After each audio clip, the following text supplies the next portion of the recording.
There we are. We've got 18 teams now in the Big Ten. And it's easy to add the teams, but how do you structure the teams? That could be the issue for the Big Ten going forward. And that's a topic we will address tonight, right here at the Voice of College Football. Welcome in to the Big Ten Live Show. We come your way each and every Monday at 6 p.m. Eastern Time. John Diadamo is your host, taking over at 8 p.m. Eastern Time. We run about 4 hours talking big topics in Big Ten, and there's nothing but big topics concerning all of college football, but specifically the Big Ten these days. Oregon and Washington on board. Will others jump on board? We'll see how it plays out. Obviously, more to decide, more legalities, more money issues over on the other side of the country with the ACC. However, big news coming out of the ACC this afternoon concerning Cal and Stanford. Who would have thought Cal and Stanford would be linked to the ACC? But those discussions have started, and we get our information from, once again, Pete Thamel of ESPN.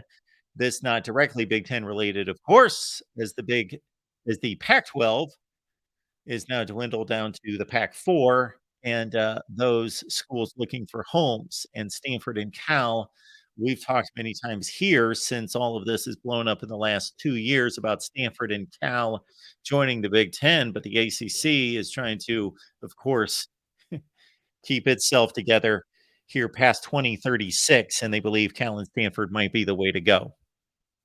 So we will discuss that at another time. We talk college football in the Big Ten specifically right here. Appreciate you stopping by.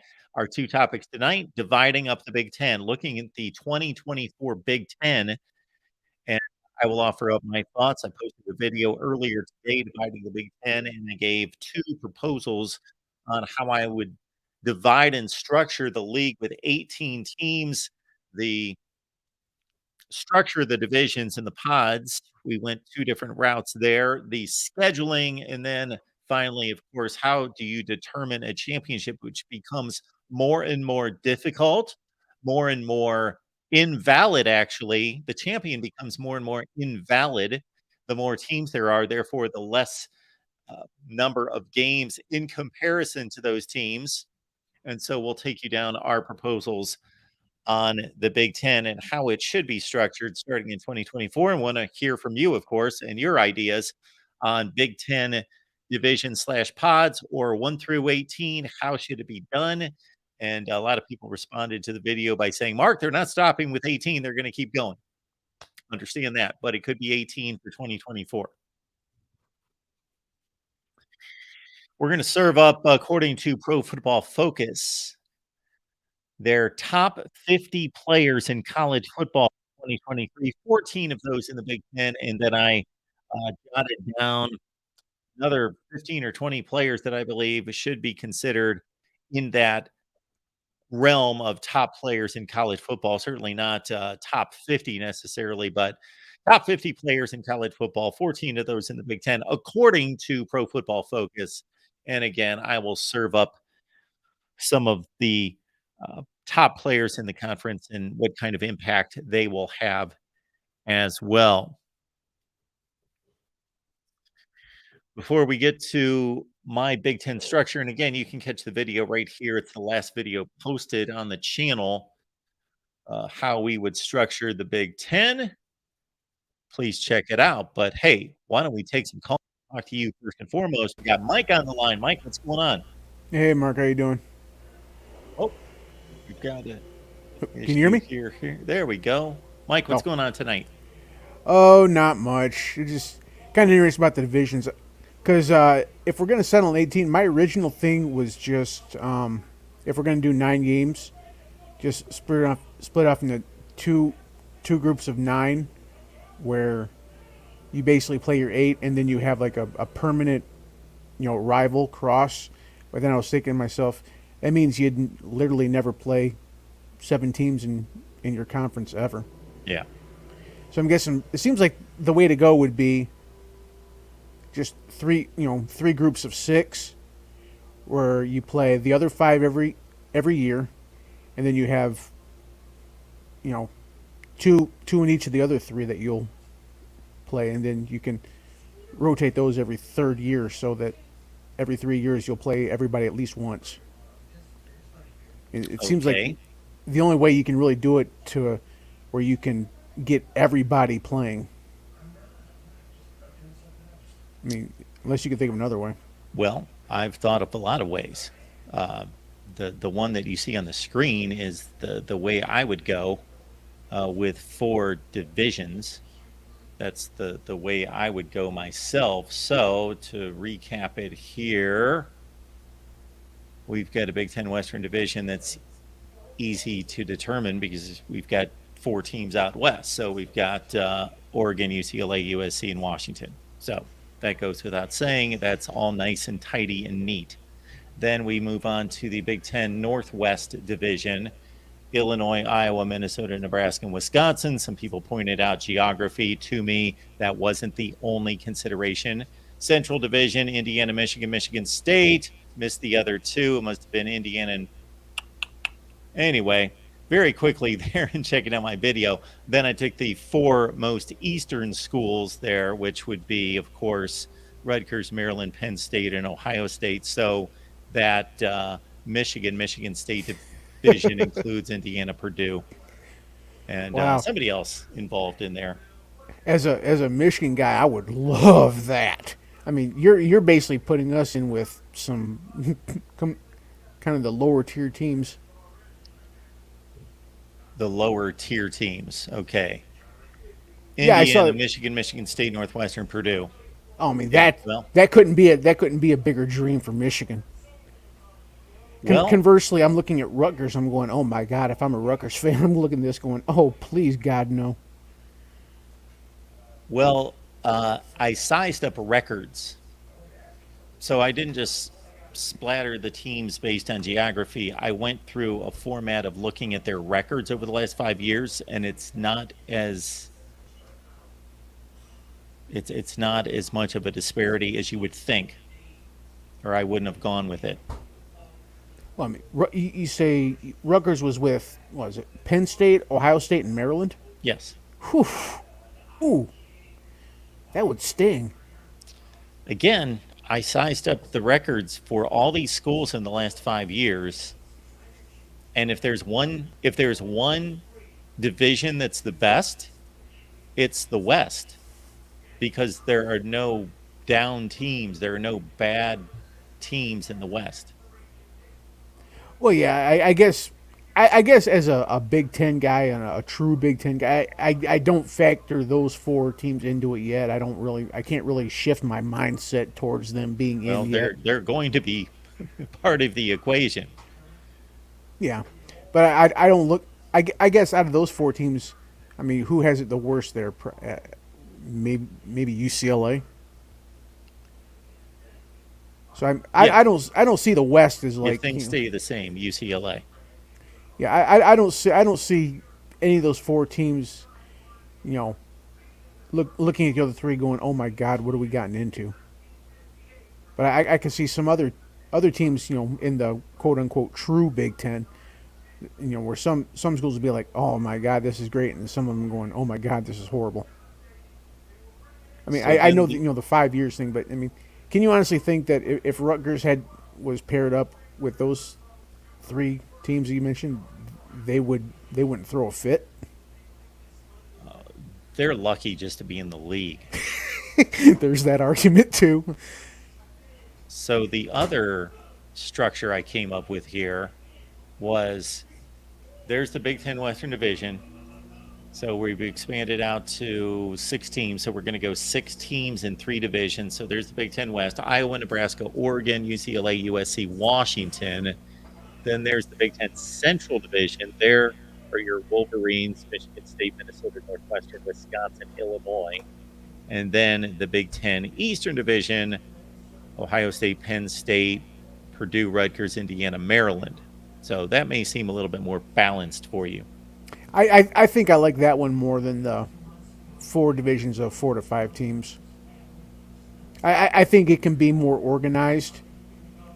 Now, I guess as far as, you know, like making like a Big Ten championship, that would be difficult because, you know, You can only have two teams in a Big Ten championship, and there's three divisions. So,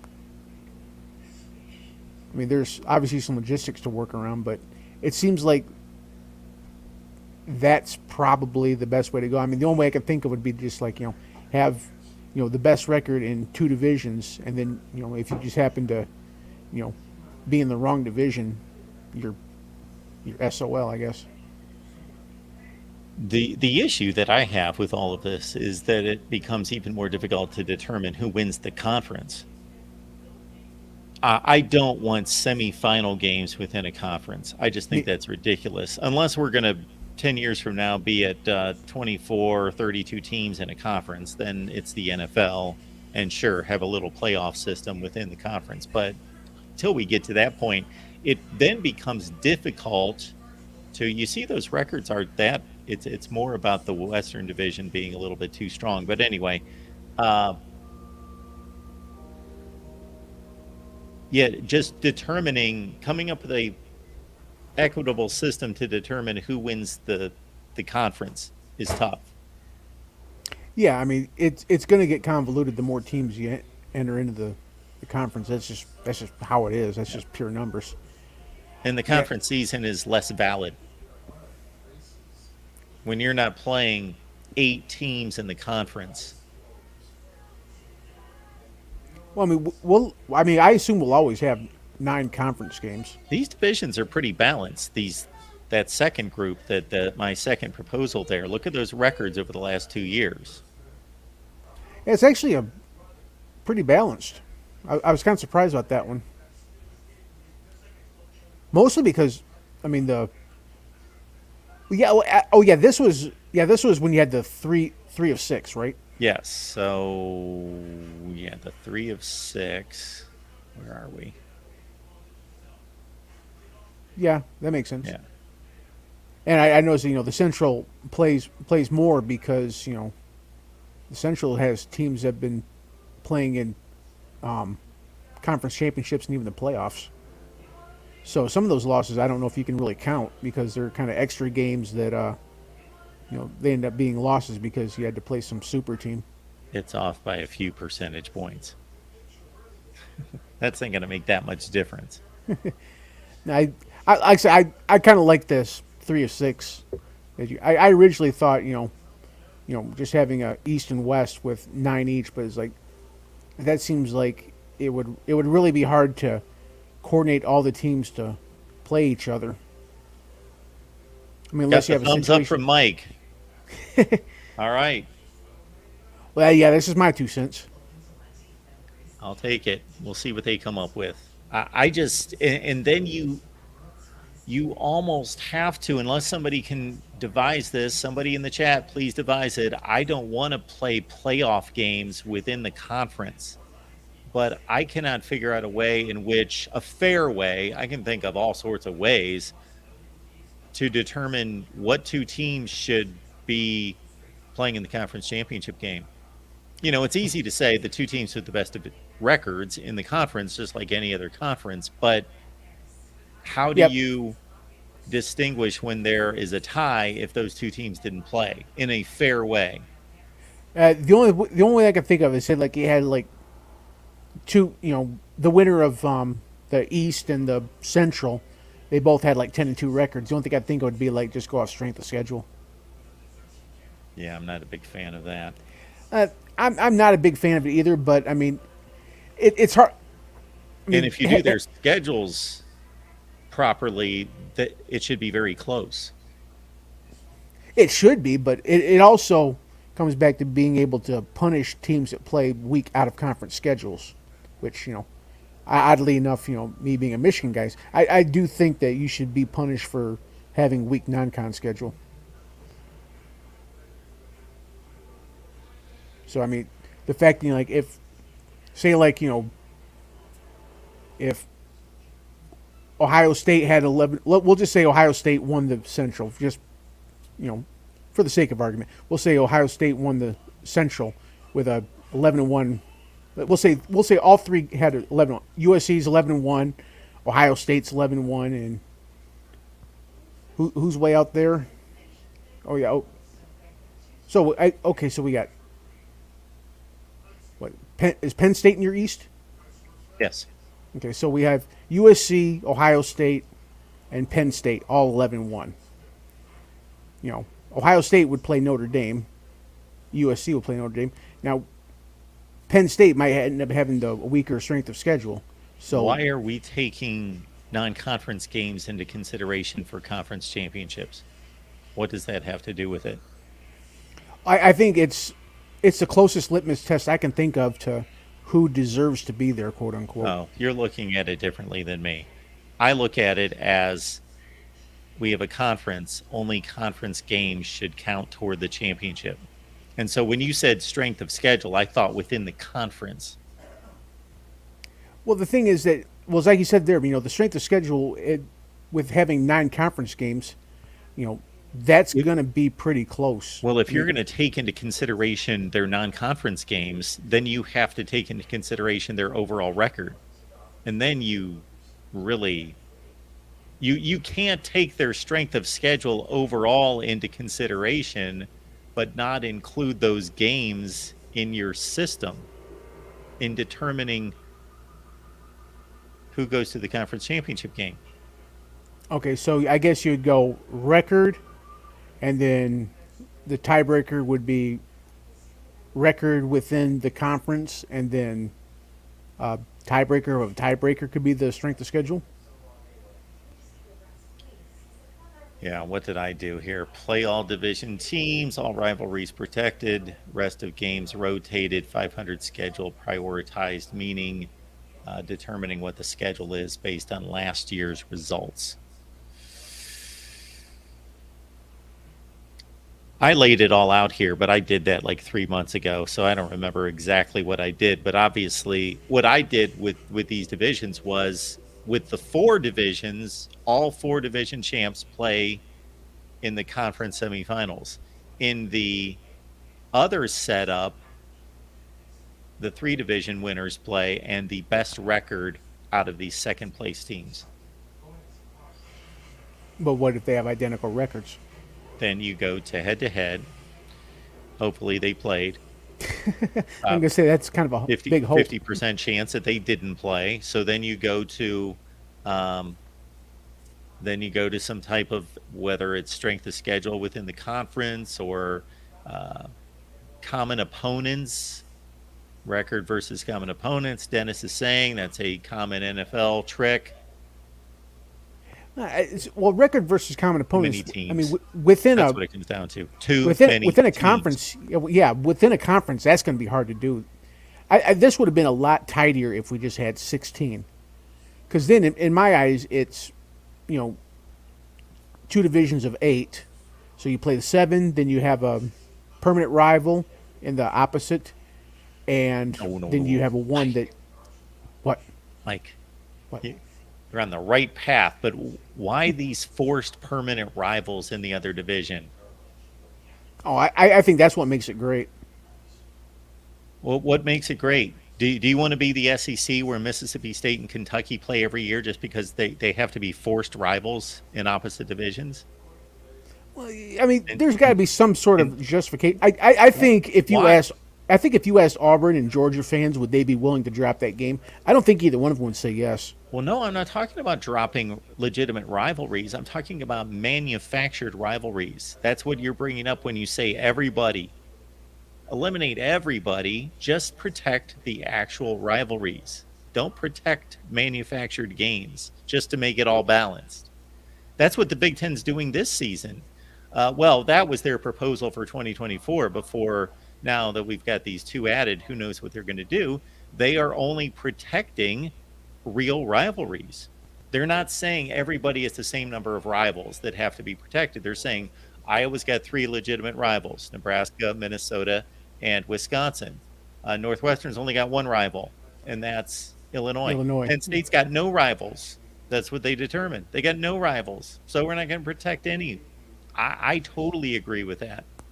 I don't like these forced rivalries just to fill a slot. I guess it also depends on what you call a rivalry, too, because it seems like in the Big Ten, every game is for some sort of stupid trophy.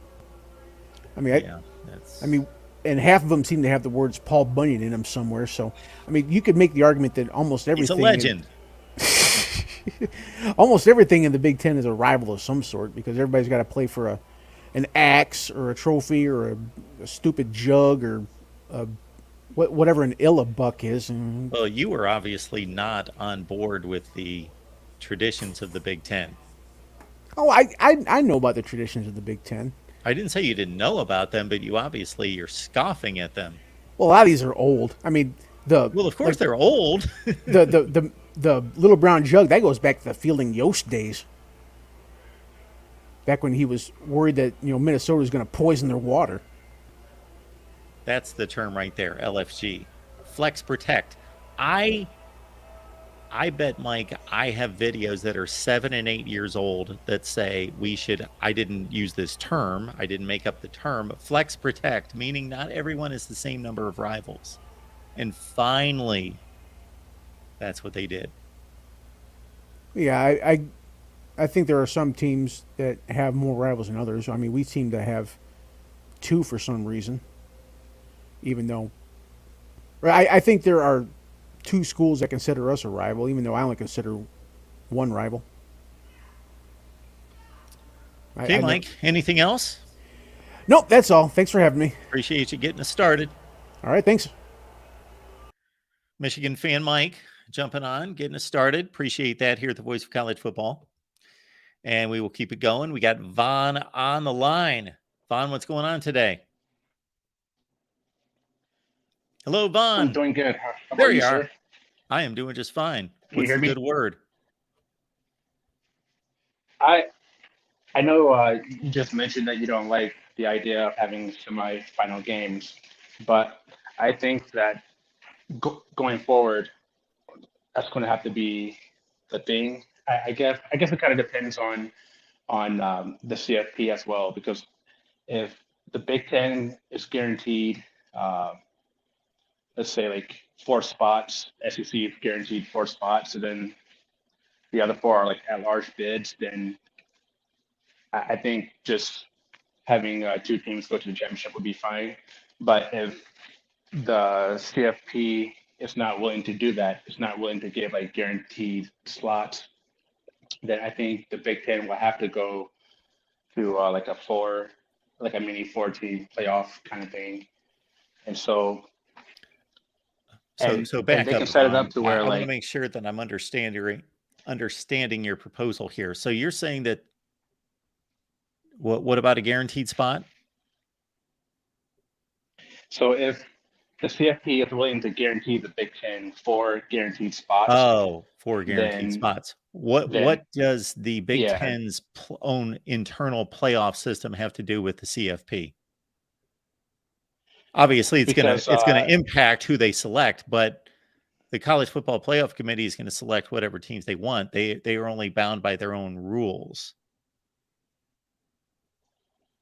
I think that because if the Big Ten is guaranteed 4 spots, then the Big Ten president will say, well, we don't need to put our teams through a mini playoff. We can just Okay. select 2 teams, All right. and So then so I want to understand where you're coming from here. So I got it now. So let's back up. So are you saying that the Big Ten should go to the college football playoff selection committee and say, guarantee us 4 spots? yeah, I think a discussion is going to be need to be had regardless because the Pac-12 is going to cease to exist. So the current model that they're going to have for the 12-team playoffs is going to have to change no matter what. But Why? during Well, that yeah, the those format should negotiations, change because there's going to have to be, well, really, the format doesn't have to change because you still can give the 4 buys to the 4 highest ranked conference champions. That doesn't need to change.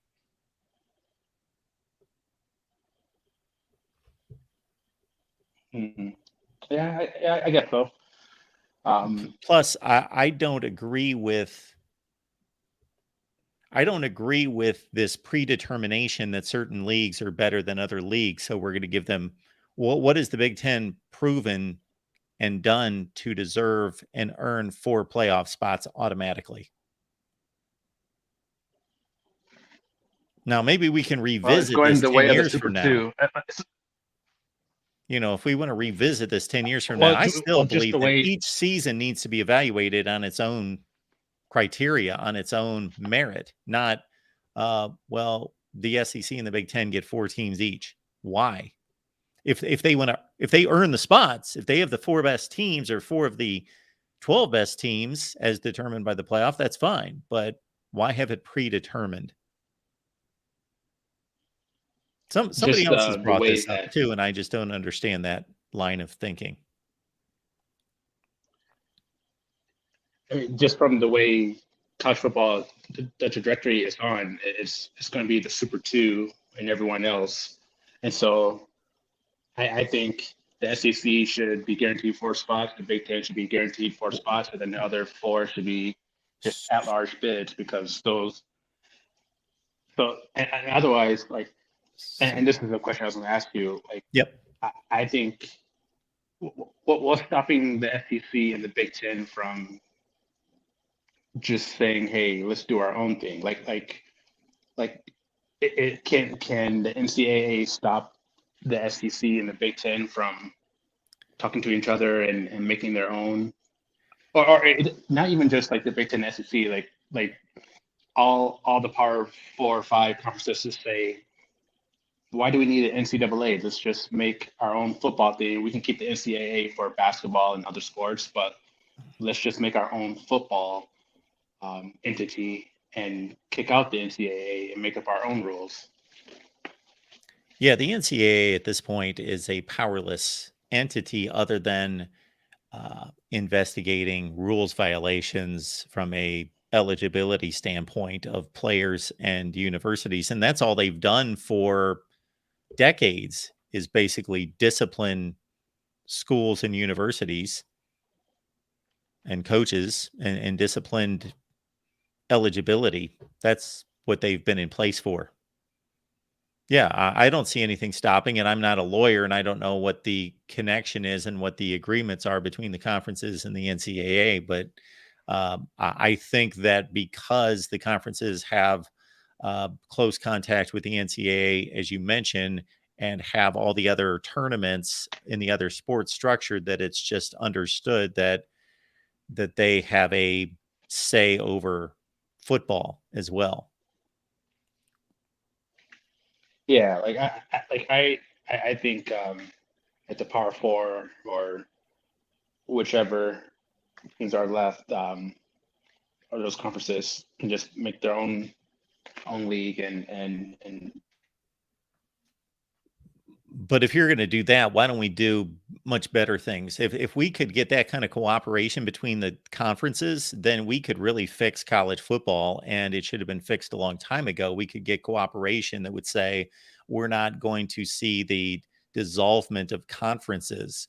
I don't know that they're going to cooperate. What is wrong with the system right now with the playoff that would cause, what would the Big Ten and the SEC do any differently other than just ensure that their own teams are in the playoff? Mhm. Yeah, I guess nothing else. Yeah, yeah.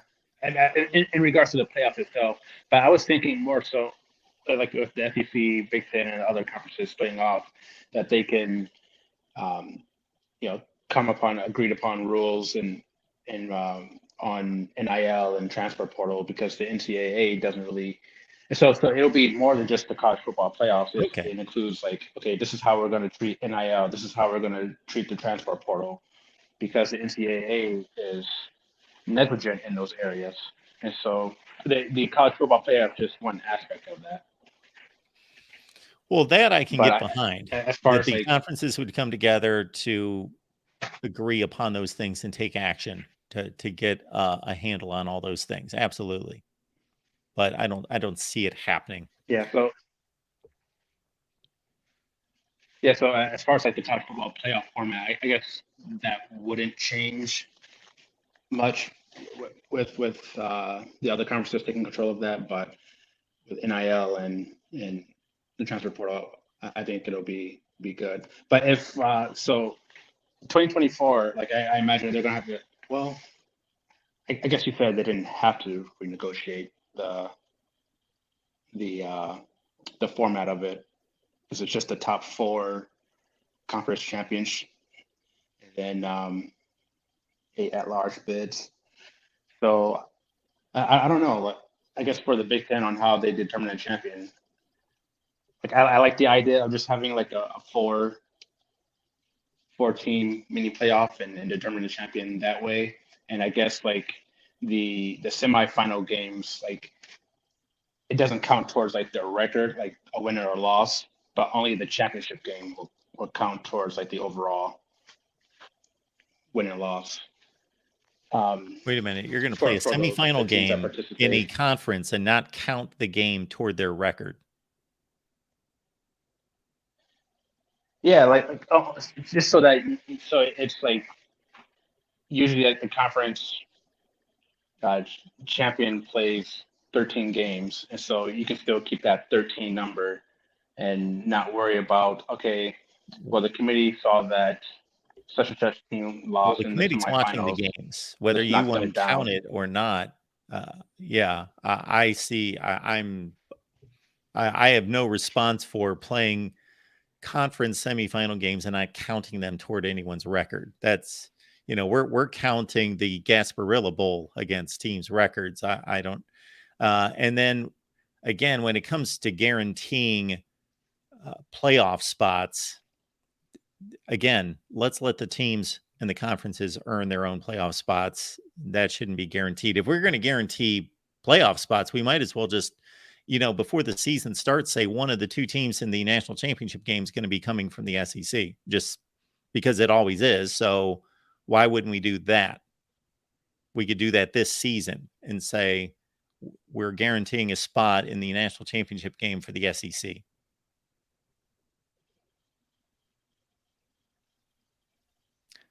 All right, Don. Well, I I think appreciate you calling. I think it's pretty reasonable. Well, All thanks for right, the yep. call. You take care, Mark. Have a good night. Yep. Call back Bye. anytime. All right. We will keep it moving here at the Voice of College Football.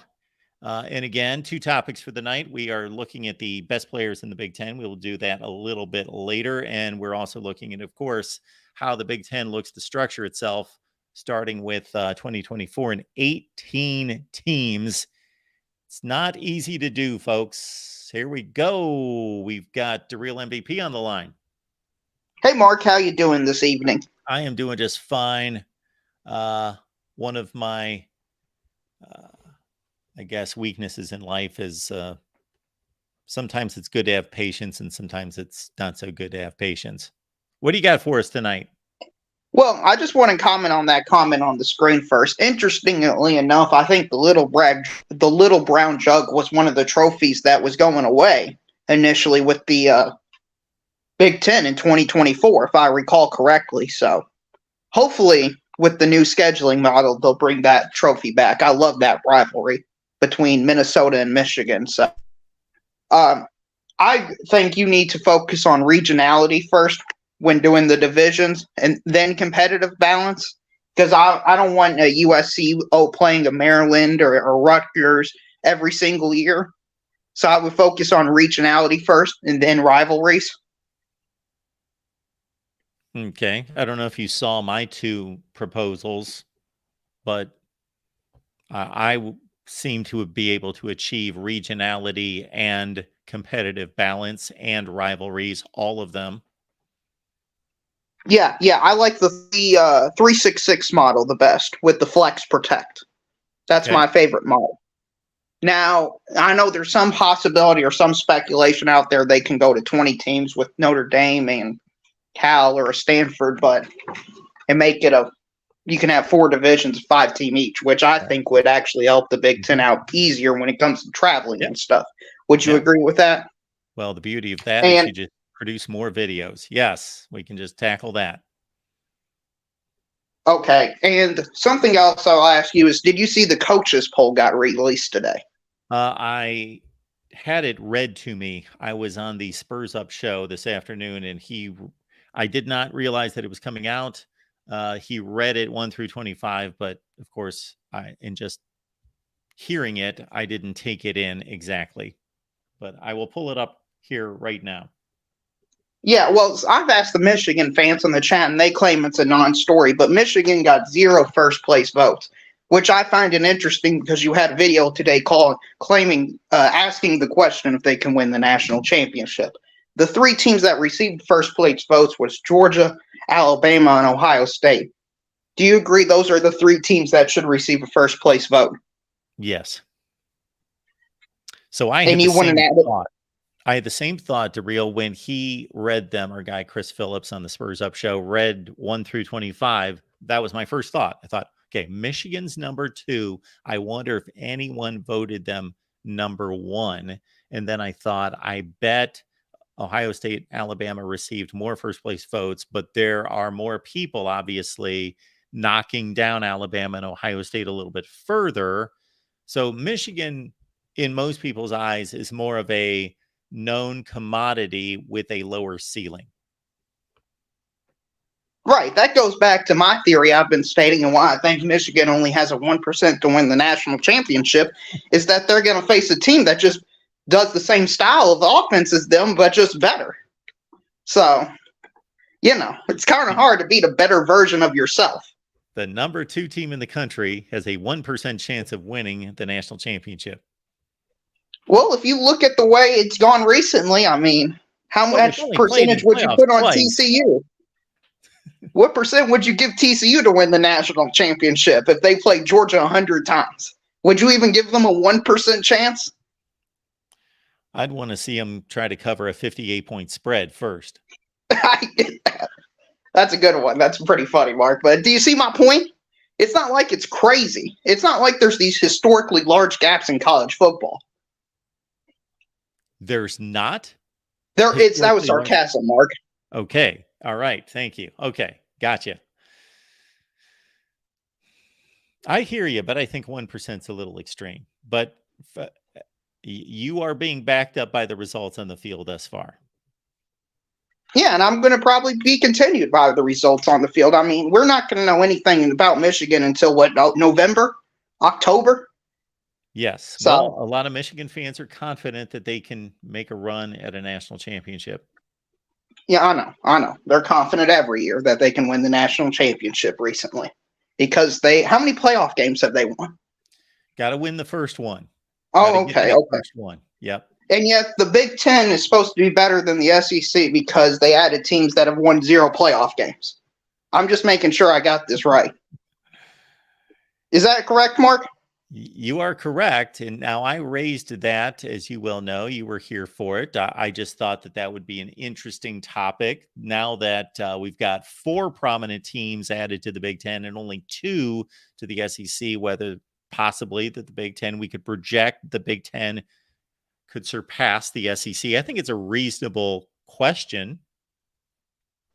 Yeah, it's a reasonable question, but the point is, can Oregon do something? Can Washington do something? And with the Big Ten projected to go or speculated to go to 10 conference game, what's their overall record going to be? 7-5, 6-6? Yeah, we do have to understand that Washington and Oregon are far from givens. It's not like they. Well, look at Washington. They're 7. I'm sorry, what's that? Oh, look at Washington and Stanford. Washington, Oregon. Their overall record could be 7-5 or 6-6 because the Big Ten is speculated to go to 10 conference games. Yes. So how's that going to help the strength at the top of their conference if they go 6-6 or 7-5? Yeah, well, again, you're taking the low end of it. I was just pointing out that the Washington team that we saw last season is not. They are not Alabama, Georgia, Ohio State, where you can just pencil in or with ink, throw them in as an elite program. They're all over the place. Right. The only program that has shown eliteness this millennium is USC. Oregon, Washington is basically a Penn State. They can be really good. Oregon's been elite. maybe The Oregon of early. 2009 to 14, in my eyes, elite program. Yeah, but they just didn't finish it off, and that's the hard part for me in calling them elite. They were very good, they were great, but elite Well, in to your me is eyes, you I guess have to there's only finish one the elite deal. team in the country. You're telling me there's only one elite. So right now, Alabama's not elite. Ohio State's not elite. Michigan's not elite. Nobody's elite except for Georgia because you just defined it that way. If Yeah, Oregon had to lose the national championship on a field goal on the final play of the game, to me, that yeah. I consider Oregon elite for the Chip Kelly tenure and slightly after. Okay, that's fine. I I just just do. disagree with you. This I is a think different way to when you're define the term. finishing one of the top 2 or 3 records in college football for a 5-year span, you're elite. Now, it didn't remain, it didn't stay that way. They're not like the other teams we just mentioned that stay that way for decades. I get you, Mark, but that's all I got for you. Fight on to USC. Thanks to Real. Appreciate it. Let's look at the coaches poll top 25 just released today. This is really my first look at it again. You can catch me on the Spurs Up show with our guy Chris Phillips talking South Carolina, the SEC, and the nation each and every Monday. I don't know where Chris posts that. It's on the Spurs Up show. It's probably right here on YouTube, I believe. So I make an appearance every Monday over there, and he threw the top 25 at me. So let's keep in mind, folks, when we look at the top 25 here, last season's preseason top 25, whether that's the AP or the coaches poll, they're almost a mirror image of each other. 13 of the 25 did not finish ranked. So there's going to be a lot of mistakes made here. And in the average year, it's more like 8 to 9 of them won't finish ranked. So if your team is not ranked in the top 25 preseason, don't give up. You may finish ranked. There's a strong possibility. And so the obvious question would be, we'll run down the 25. You tell me who's not going to finish ranked. All right. What we got here is Georgia with a dominant showing with 61 first place votes. Michigan at number 2, Alabama with 4 first place votes. Number 3, Ohio State 4, LSU at number 5. I would think, and the points pretty much bear this out, that LSU, USC, Penn State, Florida State, Clemson group is pretty tight. I think there's a lot of national viewpoint on those teams that is very conflicted and very close between 5 and 9 there. Those 5 teams, extremely close as it stands right now. Then we get into the second grouping, and we've got Tennessee, Washington, Texas, and they would be the most likely choice to elevate based on their conference standing. Then we got Notre Dame at 13, Utah 14, Oregon 15. So the number 1 team in the Pac-12 is USC, followed closely by Utah and Oregon. TCU still getting some respect at number 16. Most people and publications that I've come across do not like TCU that much. You got to figure a number 16 ranking. If TCU finishes number 16 in the country, they're either going to be 10-3 or 9-4. That's about where that record sits. Kansas State at 17, defending their Big 12 championship. Oregon State at 18. That's about where they finished last year, I believe, number 15. Oklahoma, I believe, is the highest ranked losing record team from last season. 6-7 last year, rebound at number 19. North Carolina at 20, went to the ACC championship game last year. Of course, Drake May. Wisconsin, Luke Fickell, Ole Miss, Tulane. They are the designated group of 5 competitor, the designated contender from the group of 5, Tulane. Texas Tech, a lot of people like the Red Raiders to be a dark horse contender in the Big 12. I guess they're not a dark horse if we're going to continue to talk about them. And then Texas A&M at 25, and that's an 8-4 record in the regular season, and then either 9-4, 8-5 for an SEC team. They can typically finish in the top 25 with an 8-5 record, and then closely behind our beloved Iowa Hawkeyes at number 26, South Carolina, Florida, Texas, San Antonio would be the next group of 5 entry. Difficult for me once we get into the season, and you guys will see this. And for those of you that are just joining us here at the Voice of College Football, maybe you've just subscribed here in the last week or 2 weeks or 3 weeks. We've had a nice surge of subscriptions here in the last month, about 1,000 folks. You're going to love.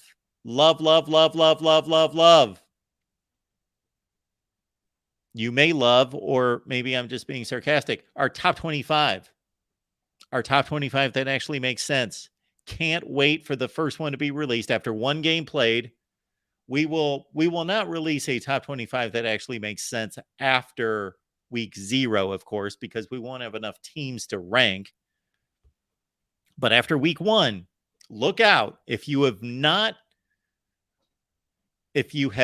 partaken of the top 25 that actually makes sense, it's even so famous that we have merch. We have top 25 that actually makes sense merch. Get yourself a nice jacket. This is my favorite jacket now.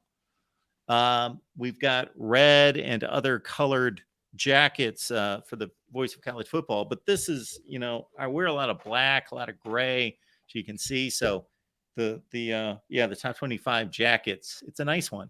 It's a sharp jacket. And again, the top 25 that actually makes sense is going to blow you away if you are not prepared. So be with us after week 1.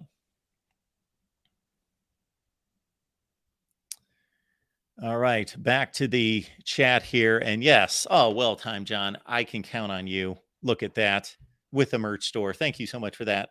Topqualityshirts.com. There it is. Okay, the next item I wanted to get to, and again, we've got so much going on in college football. Check out the various live streams that we produced. I counted over 33 hours. That number's been surpassed now. It's been increased, but 33 hours I counted the other day in realignment live streams since when all this broke. Last Friday with Colorado. We've got a couple writers coming on to represent Arizona, Utah, and Arizona State. So be looking out for those videos, or we may bring them on live streams to talk about their entries into the Big 12. We posted our videos looking at Arizona State, Arizona, and Utah, and how they will fare in the Big 12, how they have fared against Big 12 teams recently, how they have fared against each other, because that's part of the equation. When you're going in with 3 other teams, you got 4 total teams coming in to the Big 12 now next season, 2024, from the Pac-12. So it matters how well they participate and compete against each other. So that's substantial. So check out those videos. We need to produce the Colorado against the Big 12 video. And now we will look at some videos we produced months ago comparing the Washington in the Big 10 and Oregon in the Big 10. We'll repackage those and update those and deliver those as well. But now we've got to look at this ACC business and Stanford and Cal. So I was just about to produce a video before the Pac-12 fell apart so quickly. I couldn't keep up with the dominoes to produce the videos fast enough, because I was going to about this time last week, or I'm kind of losing track of time. Actually, we've only had one weekend since Big Ten Media Days. Big Ten Media Days seem like they were 4 months ago. They were less than a week ago, weren't they? Whoa, no. They were a week and 10 days. They were about 10 days ago, right? Yeah, they were about 10 days ago.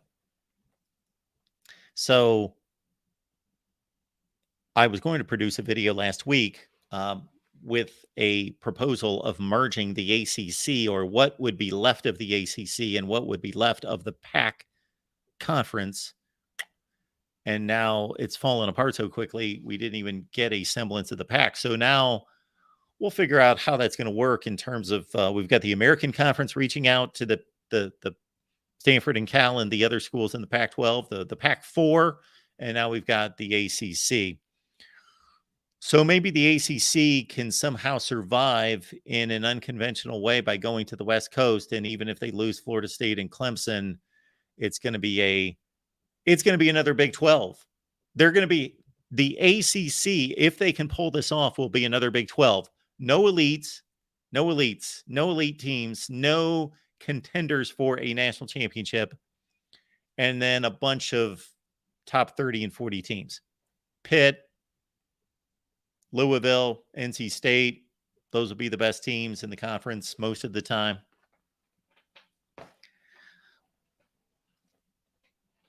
All right. I came across Pro Football Focus. They posted their top 50 players. When I get a chance to go into Pro Football Focus a little deeper, we will look at players in the Big Ten and start to look at their rankings. If we get a chance, we'll do that before the season. If not, once we start to get football on the field and there's actual statistics to back up the rankings this season, that'll be a whole lot of fun. But I recently subscribed to Pro Football Focus. Those folks should probably sponsor us here at the Voice of College Football, give us a free membership, and we could work together. Anybody watching from Pro Football Focus. All right. But we've got our subscription to Pro Football Focus, and it's just amazing trying to determine what's what, and you've got to figure out what year the players are eligible to be drafted. I just want like quarterback rankings. I just want their rankings in regards to their overall rankings, their rushing rankings, their throwing under certain circumstances and conditions, but it's hard to aggregate that information. So we'll go easy this first go around. And I saw an article on Pro Football Focus ranking the top 50 players in college football. So we will look at the players representing the Big Ten, of course, 14 of them. And then I jotted down another 20 players that should be considered. And I didn't even have time to go through all the teams in the Big Ten.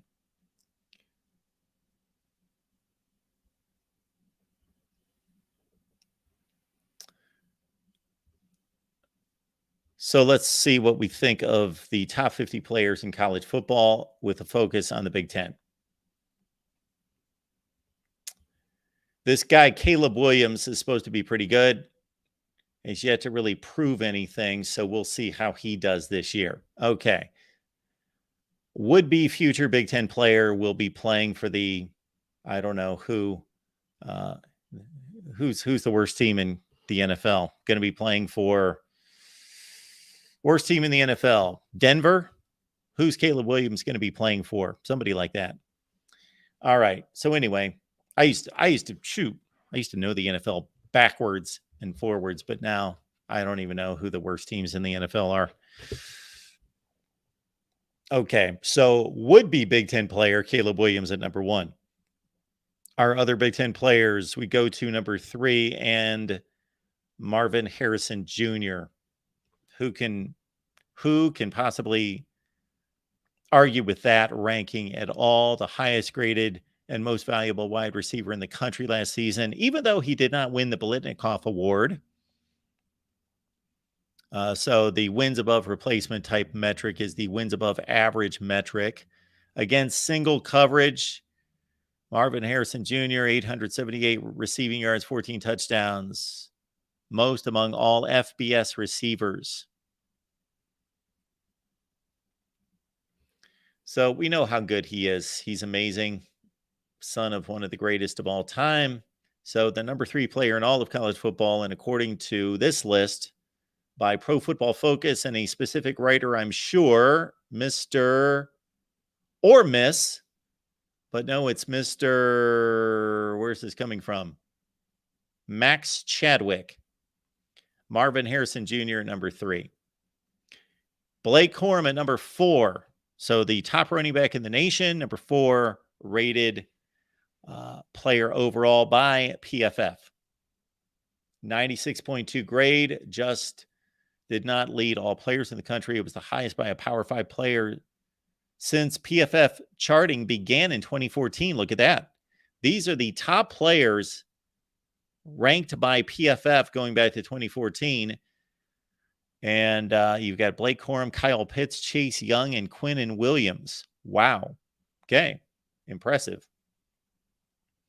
So Blake's at number 4 and number 2 in the Big Ten.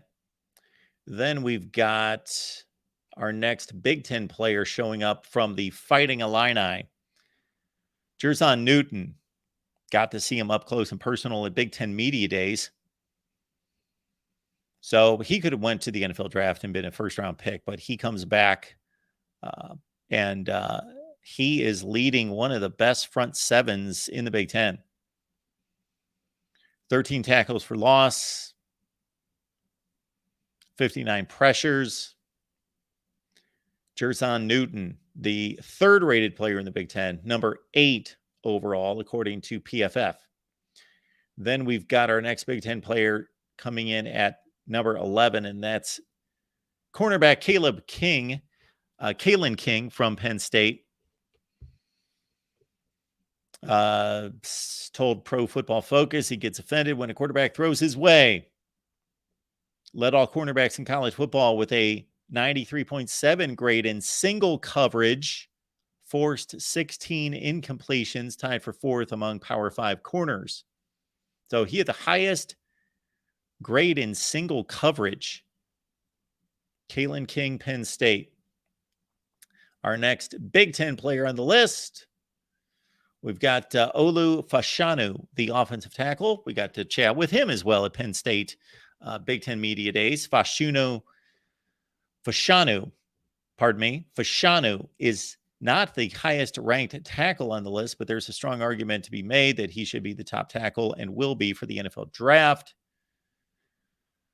Fashanu is back at State College doing what he does best, protecting the blind side, 84.7 pass blocking grade, 7th in the Power 5. Did not allow a sack on 281 pass blocking snaps. 281 pass blocking snaps. That's not really that many. I don't know if he got hurt last season. Then we've got our next Big Ten player coming in, and I've lost track of where they would rank in the Big Ten. But at number 17, nationally, Emeka Egbuka. Why not put all the Ohio State receivers, even the incoming freshmen, in the top 20?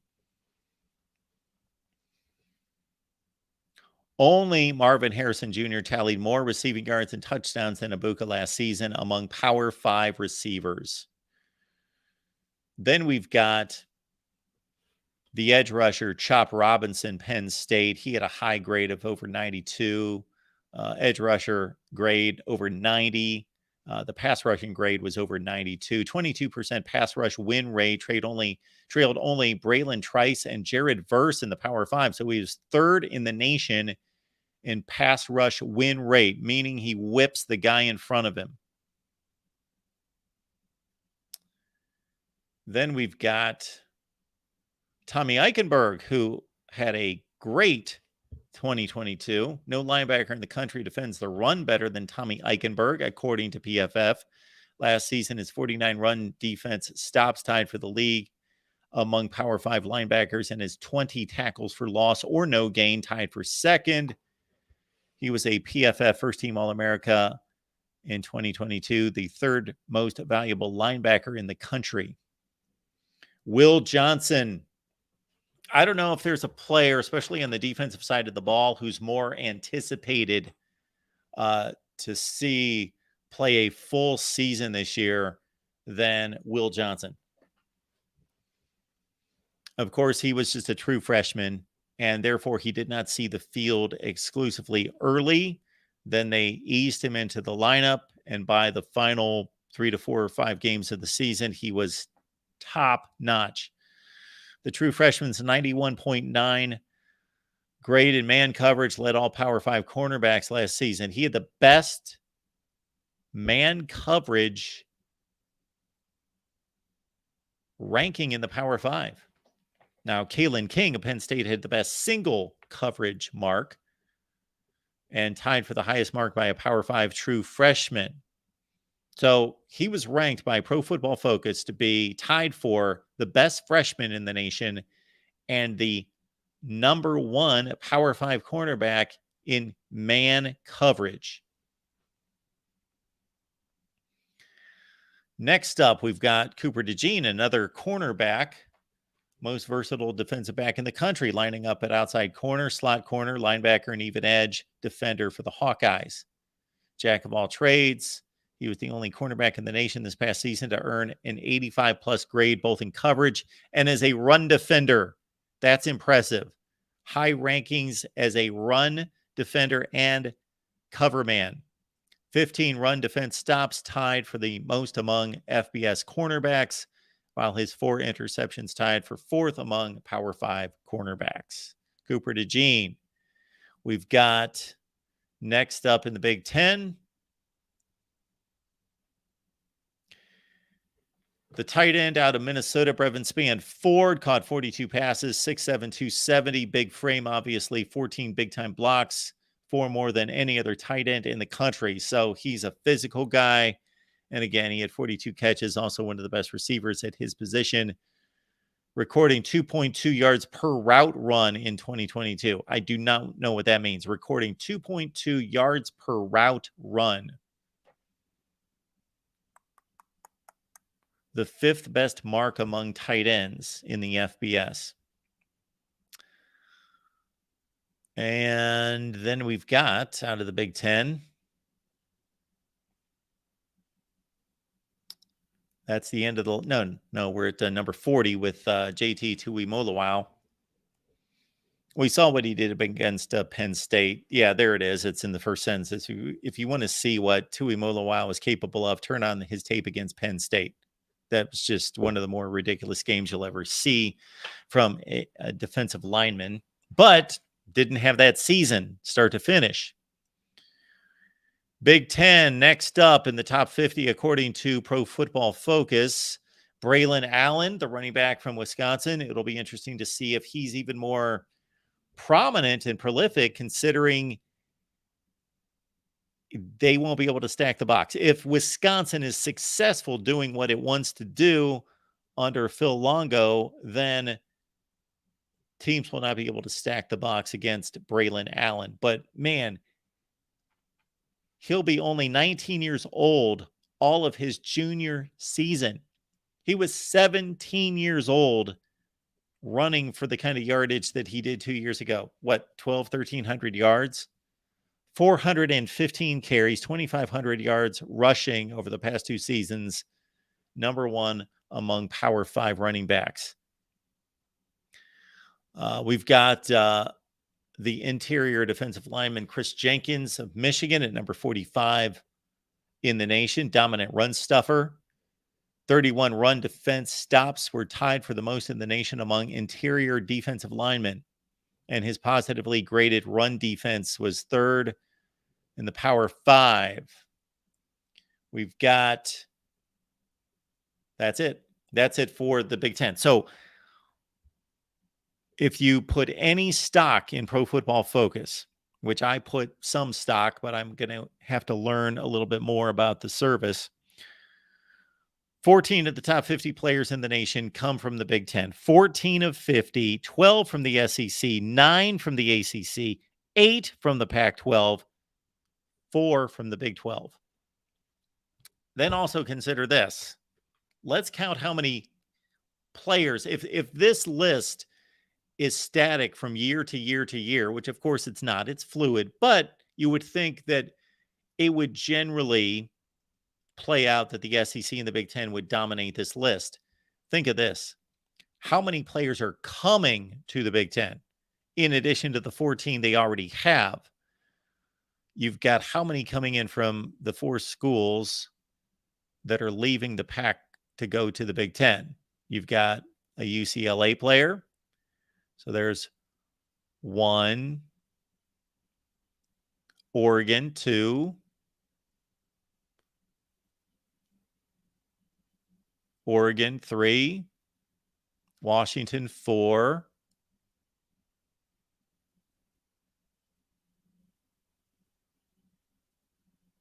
USC 5. And then, of course, Washington 6, Michael Penix. Another Washington player, an edge, Braylon Trice. 7 added to the Big Ten.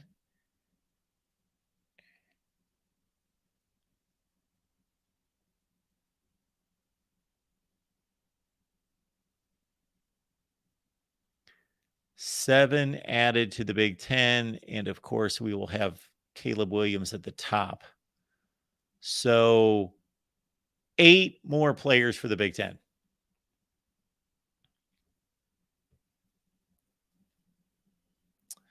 Let's get to these super chats. We appreciate them so much. Joey, thank you for the super chat. I am going to go through the last couple shows super chats. I believe I caught all of them, but I just want to give recognition to everyone. We thank you so much for all your contributions, your support in any way that you're able to provide it, whether that's just watching the video, hitting the like button, first and foremost. You can share the videos out on social media. You can go to Facebook, share the videos, go to Reddit, go to Twitter, of course, go to Instagram, let people know that we're here. Joey, thank you so much for that. And Badger and Bournemouth, what do you got for us here? Wisconsin, Nebraska. I guess that's Ohio State, Minnesota, Northwestern, and 4 new schools. Okay, I guess that's Iowa. Wisconsin, Nebraska, Iowa, Minnesota, Nebraska, Northwestern, and 4 new schools. Interdivision matchup against team who finished the same spot the year before. Okay. So the 9-team division for Badger is Wisconsin, Nebraska, Iowa, Minnesota, Northwestern, and Washington, USC, UCLA, Oregon. And then you play the team who finished in the same spot the year before. Okay. You understand the issue with that is the first year you don't know who finished in the same spot in the other division the year before, but I got it. You can make it up the first year, then you go from there. All right. Wow. Okay. So you're telling me that if Northwestern's the worst team in the West and Rutgers is the worst team in the East, they will play ad nauseum. They will play 4 consecutive years. The next 4 seasons, Northwestern will not play anybody else in the Eastern Division, but they will play Rutgers every year. That needs to be tweaked. So you are weighting the schedule in an NFL way is what you're doing right there. So you've got a framework of a schedule that's static, and then the fluid portion of the schedule is based on strength of schedule and based on record from the previous season. So you've got a slight NFL tinge to your schedule. But the issue is, again, you're going to have teams that are not going to see each other forever. If you're playing everybody in your division of 9 teams, you've got 9 other schools on the other side, and you're only playing 1. Even if that rotation works out perfectly, and it won't, of course, you're going to see repeated teams based on your second point there. Even if it worked out a perfect rotation, you're going to play all the teams in the other division once every 9 years. So appreciate the contribution, Badger and Bournemouth. You may want to go back to the drawing board.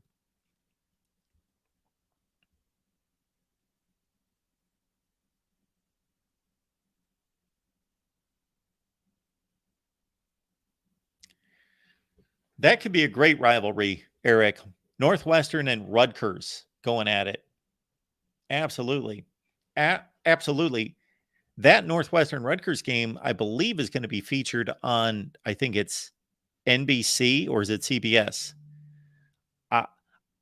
I wanted so badly to better read and detect the facial expression from Gary Danielson when he was at Big Ten Media Days and he was at the podium. And on the first day, they had all the network front men Joel Klatt, Gary Danielson, and Todd Blackledge, they had them introduce the coaches. And Gary Danielson made a comment. Each of the three commented on their first assignment. And for Joel Klatt, he's been doing the Big Ten now for a substantial period of time. But for the other two, they're being reintroduced to the Big Ten. For those of you who don't know or who were not around, Gary Danielson did Big Ten games for ESPN and ABC up until 2006. So he's a longstanding Big Ten guy. Of course, Purdue is his alma mater. And then, of course, for Todd Blackledge, he's by extension a Big Ten quarterback. Penn State did not play in the Big Ten, but he announced a ton of Big Ten games at ESPN and ABC. But Gary Danielson hits the podium, and they wanted each one of them to highlight their first game, or at least make mention of their first broadcasting assignment. And Gary Danielson, who is and has been calling the game in the SEC every week for 16 or 17 years. So it's always Georgia, Florida, Alabama, Auburn, Alabama, LSU, fill in the blank.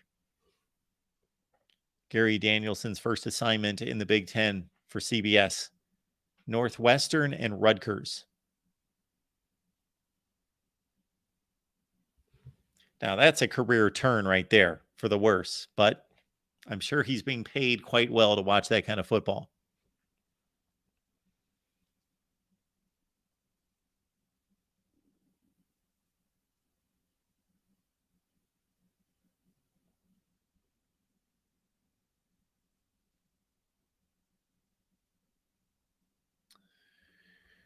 If you're going to remember anything from this chat, remember what Keep Chopping is letting us know right there, that Rutgers is 3-2 against Northwestern all time.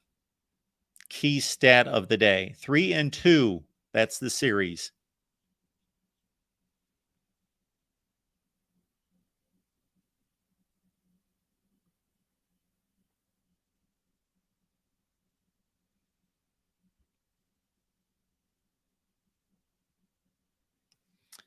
If you don't want to serve up a super chat here, and if you know anything about YouTube, there is reason to bypass that. You can hit us up at Venmo, PayPal, and Cash App at Mark Rogers TV. Venmo, PayPal, and Cash App. We appreciate your contributions. And of course, it's the Amazon link. It's in the description section of all the videos. And so please, when you shop on Amazon, use the Amazon link. It helps us build the channel. You can follow me on Twitter at Mark Rogers TV. You can follow me on Instagram at Voice of CFB. You can follow me on Facebook, facebook.com/VOCFB, Voice of College Football.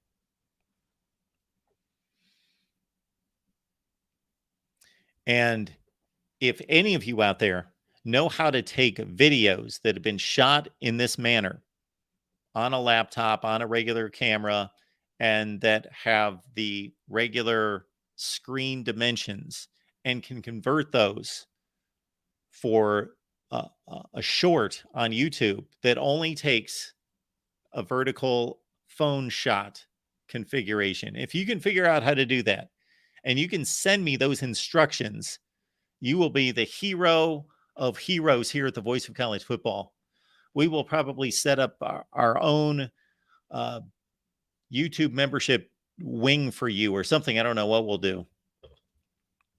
You'll sit in this seat like 3 times a week if you'd like to. Because if you can figure that out and communicate that so I could execute that, so we could post, we could break down our videos into shorts.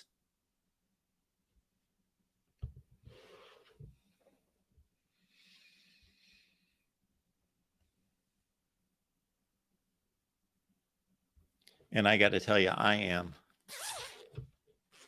There's like October through April to wear this. So, where's that? Yeah.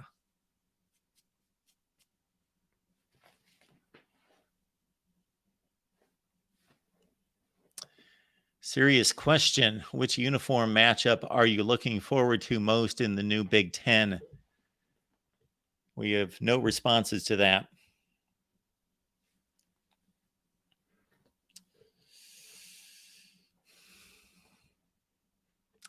Uniform matchup. Ohio State, UCLA. There you go. The two best uniforms in college football. RB Media, Mark, what are the college football TV ratings for Stanford and Cal?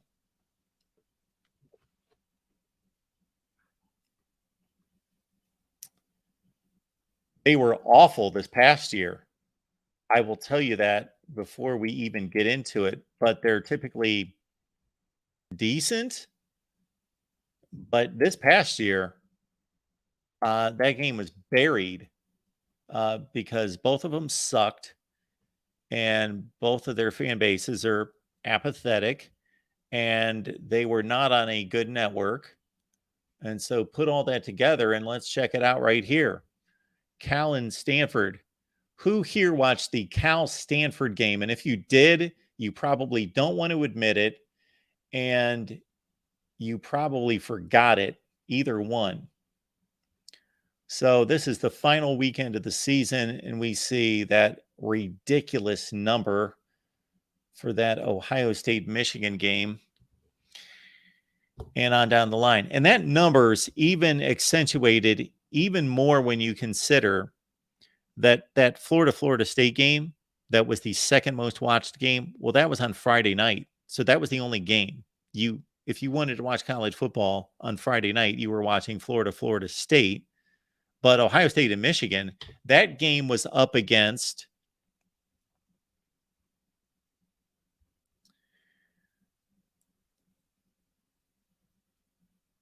Baylor, Texas, which did 2.7 million views. So that was taken away from Ohio State, Michigan. You also had a South Carolina Clemson game with 2.3 million views. I'm surprised that Baylor, Texas did better than Clemson, South Carolina. Okay. Oh, Baylor, Texas was on Friday. Okay, that's why it did better. I was going to say. Your other noon games on Saturday included Georgia Tech. Who in the world sitting there watching Georgia and Georgia Tech play? 2 million people were. Over 2 million people were sitting there watching Georgia Tech when Ohio State and Michigan were on. I don't care how big of a fan you are, but you are obviously a big Georgia Tech fan, because I'm sure most of those people were Georgia Tech fans. Tulane and Cincinnati was seen by 1.7 million while Ohio State, Michigan were playing. And no, that game was on Friday. Keep forgetting about the Friday games the last weekend with Thanksgiving. But you had West Virginia, Oklahoma State with 700,000 people watching. Okay. Stanford, that was Stanford BYU the final weekend. That was the game I was thinking of. Let's go back to Stanford Cal. That should have been the weekend prior.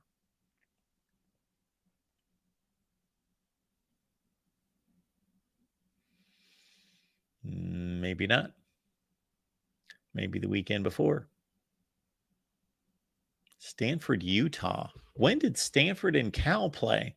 Why are they not playing the final game of the season like they used to? Cal USC. Where's Stanford Cal?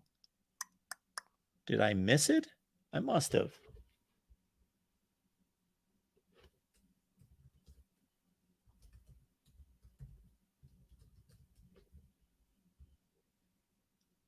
Yeah, they played on November 19th.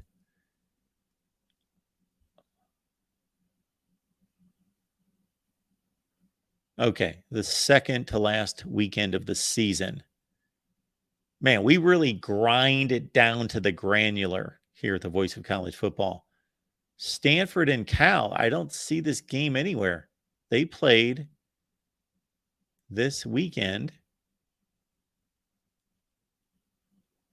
Huh? You know why? It was on the Pac-12 network. That game would have been on the Pac-12 network. Therefore, no rating. Nobody saw it. It's like a tree that fell in the forest. Nobody heard it, saw it, knew anything about it. That's what happened. So the answer to your question, if I could gather a guess on how many people watch Stanford and Cal, I would say 85,000 people.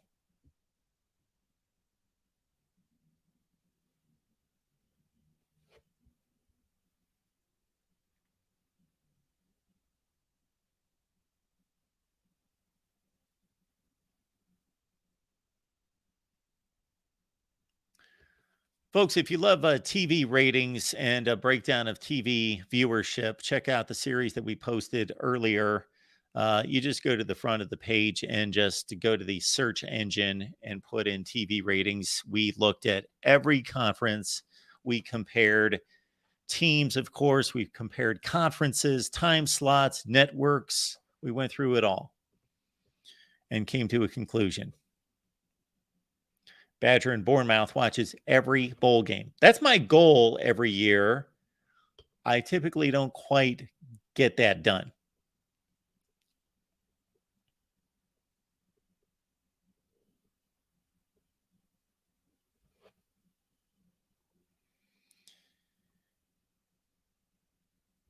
So we got a comment here from Christopher that the national championship game would have drawn about 25 million. Well, the national championship game was a bust this last season. So this is a bit of a joke, and this never happens, but it happened.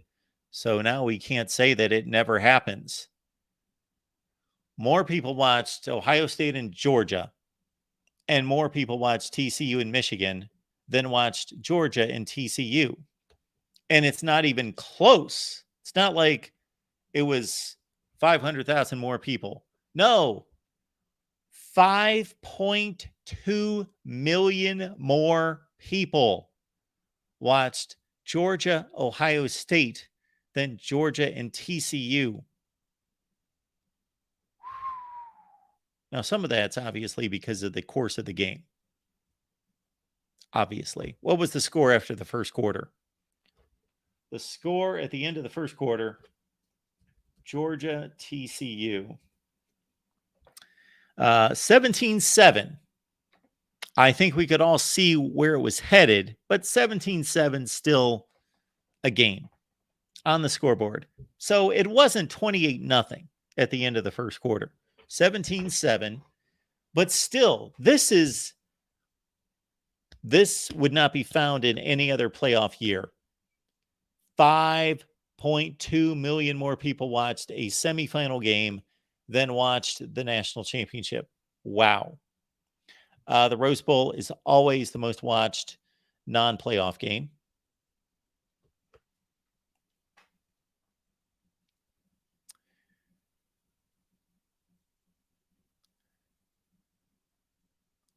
Alabama, Kansas State. That was a bad game. Still rated well. In comparison, Tennessee, Clemson was not the greatest game either. Army, Navy. Look at that. Notre Dame, South Carolina. That was a really good game. Florida State, Oklahoma was close.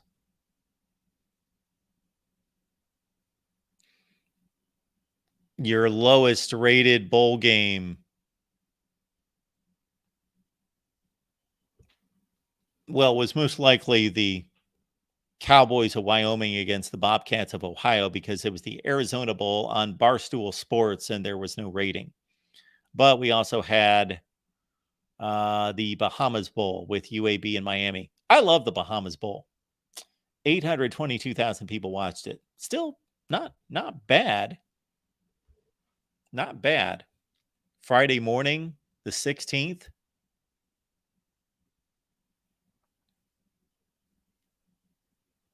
Where are we going with this show? We're checking out TV ratings from last year. We're going to have TV ratings coming up in 3 weeks. What is today? Today is Monday. We are less than 3 weeks away from college football. And no Big Ten teams playing on opening weekend, week 0. Nebraska, The big victory for Nebraska right out of the gate this year is that they will not have a week 0 loss like the last 2 years against Illinois and Northwestern. Nebraska cannot lose in week 0, but they can lose early in week 1 playing on Thursday night against the Golden Gophers. How do you feel about that game with Minnesota as roughly a touchdown favorite against Nebraska on that Thursday night? Jeff Sims making his quarterbacking debut for Nebraska.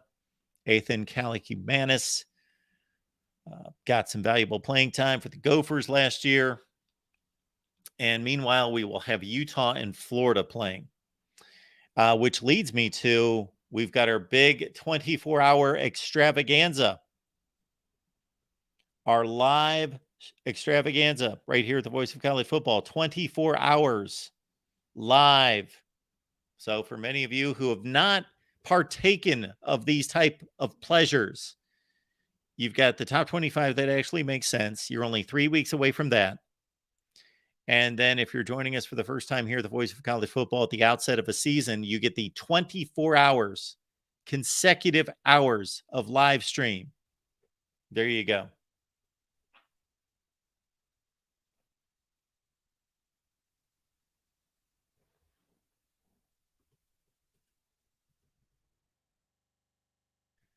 Please join us for the big show here. The link is in the chat.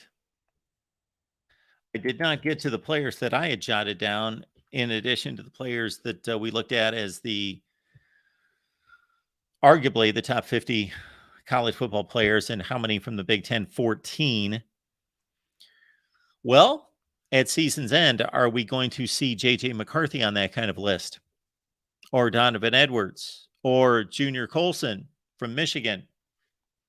Will Johnson? Well, Will Johnson was on that list, correct? Will Johnson was on that list. How about guard Zach Zenter, who's by most a first-team All-American player?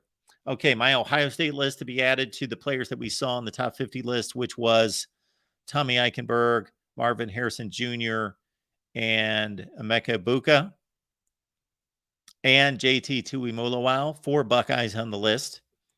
Kyle McCord, Travion Henderson, Julian Fleming, Jack Sawyer, or Denzel Burke.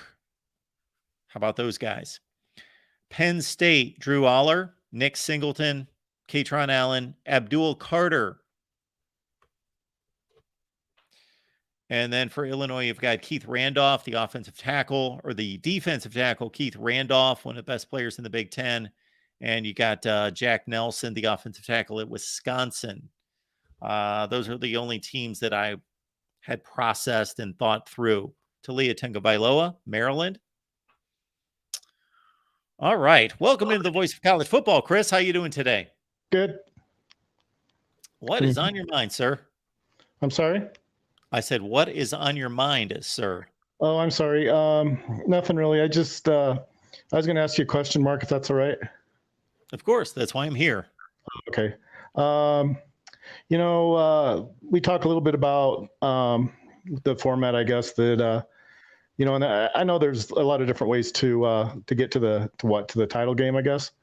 And I'm not here to push one or the other because I'm not in a position where it should even really matter, to be honest with you. But you don't necessarily, I don't know, maybe I'm trying to ask you a different question is, do you think that with this playoff that it necessarily makes it fair and it doesn't necessarily matter who you put in there, but let's just say pick a team, I guess, maybe even like Kansas State last year, I guess, because you think an expanded playoff would necessarily make it fair because they would probably get an at-large to, my guess being the Big 12 champion, that would maybe be a fair way to represent the championship? So in the new format, Kansas State would actually have an automatic bid. That's what I was thinking, yeah. As a conference champion. And I know they lost to Alabama, so would that maybe, let's just pretend, because I can't really think of any other way to do it, let's pretend that Alabama was actually in the Final Four, whatever it would have been.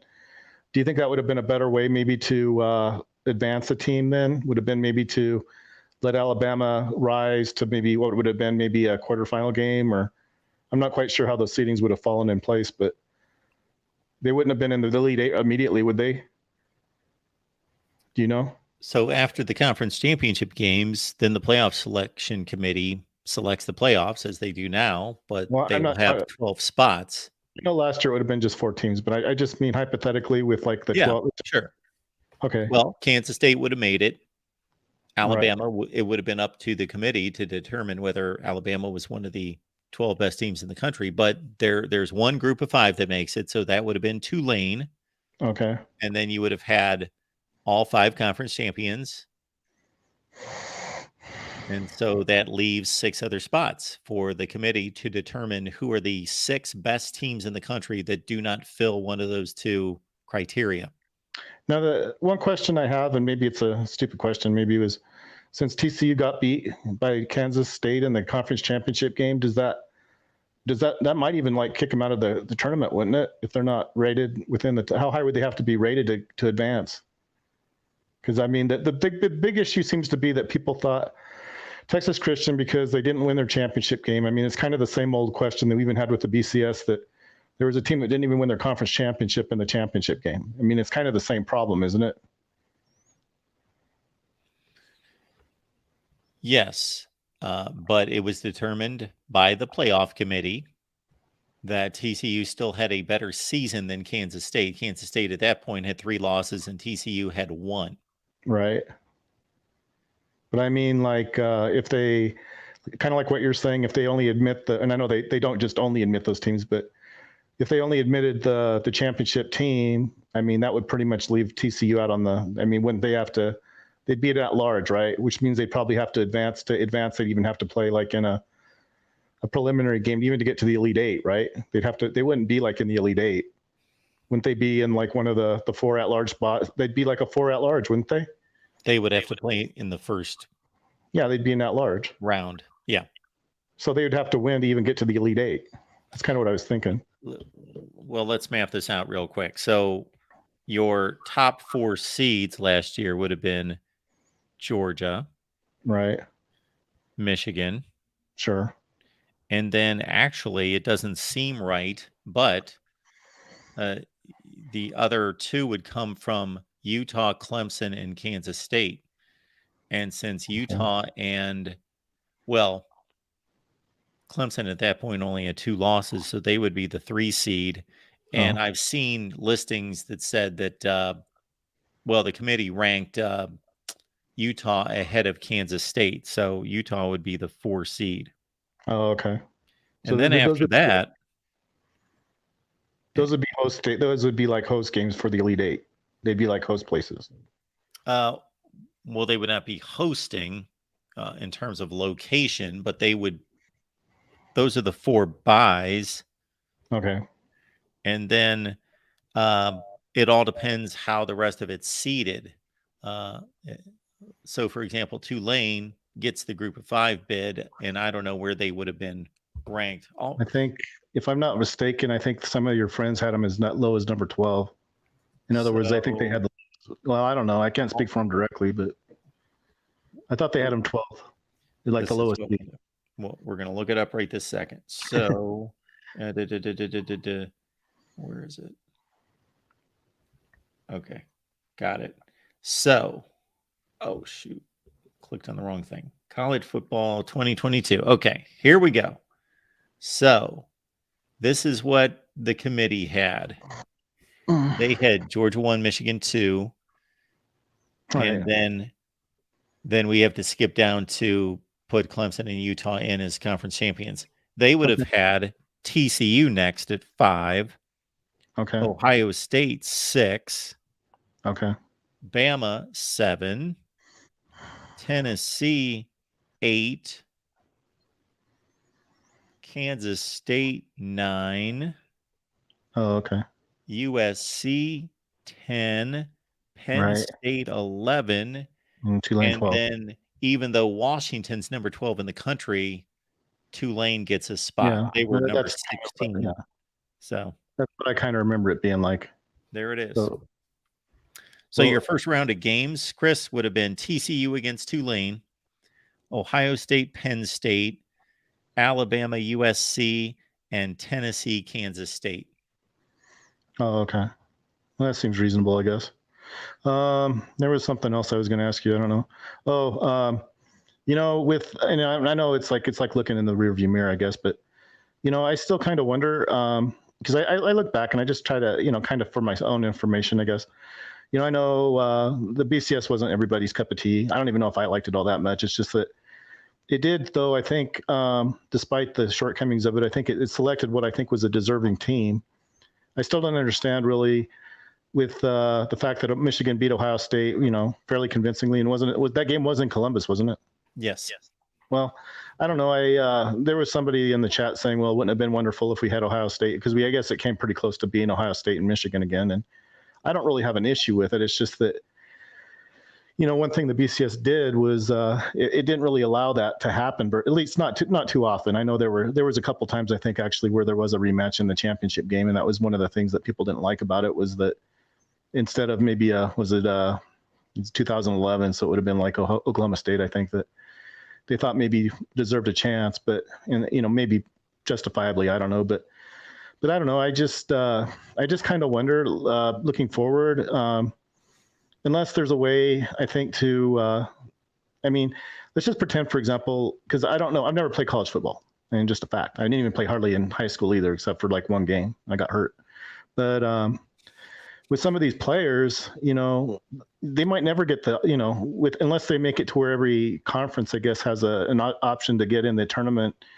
It's not really going to help that much, is it? Is 12 teams enough to get maybe, I don't know what team would be, like maybe Boise State, maybe are they even going to be considered? Because it's probably not going to be the Mountain West Conference, I wouldn't think, ordinarily. So unless they're like a really good team, I don't know that it's going to really help them at all. Am I wrong about that? I'm just trying to figure this out, Chris, after all these phone calls that you've argued you only wanted two teams in a championship game. Well, I'm not saying that you argued with me. Your argument was that you only wanted two teams in a championship game. Now you want more than 12? Yeah. But I don't, that's a whole nother cup of, that's something else. No, not really. I don't really want more, but yeah, if we're going to make it to where every team should be given an opportunity, then we almost have to go beyond 12, but that's not necessarily, do I want 12? I don't know. Maybe if they could make it to where, and I'm not trying to say like, oh, okay, if you're in the Mountain West or whatever, you necessarily get to go no matter, I'm not saying that really. I'm just saying, if you have the credential, I don't know why they have to fight against, so it's going to be like, maybe in a way it's good. I don't know. What was it you said, TCU and Tulane? I know TCU plays in the Big 12, but in a way that's kind of the fighting for the at-large, really, in a way, because TCU historically really wasn't. Yeah, sort of in a big, but not completely. They're both kind of on the fringe, so it's like kind of putting the fringe teams. So it's like they're both fighting for the same spot, really, is kind of what it is, if what you told me is correct. You're putting the two teams that are probably the best as far as an at-large. That's kind of the way I look at it. Two at-large teams together. So really, even in that circumstance, you're just kind of making it to where only one team really, which is, I guess, fair. I'm not saying it isn't fair, but I just don't know if that's enough to where every team can qualify, I guess. Am I wrong to say that or no? I got to say, I am lost at this point, Chris. We are going to serve up one question to you, Chris, and then I got to move on to these other calls. No, I thought I stated it pretty clearly. I don't know what else you want me to do. Well, that might have been my issue then. I did not hear it clearly. That's my fault. TCU wouldn't have been in at-large to the tournament last year? Okay, try it one more time. What are you trying to get across? You told me, and I think you gave the seeding, which had TCU seeded actually pretty high. But yes, you also number told 5. Me, I'm reading this right from the college football playoff rankings, sure. But of course they have to be adjusted because the system going forward is not the same as what it is now. TCU would have been a 5 seed in the future 12-team playoff.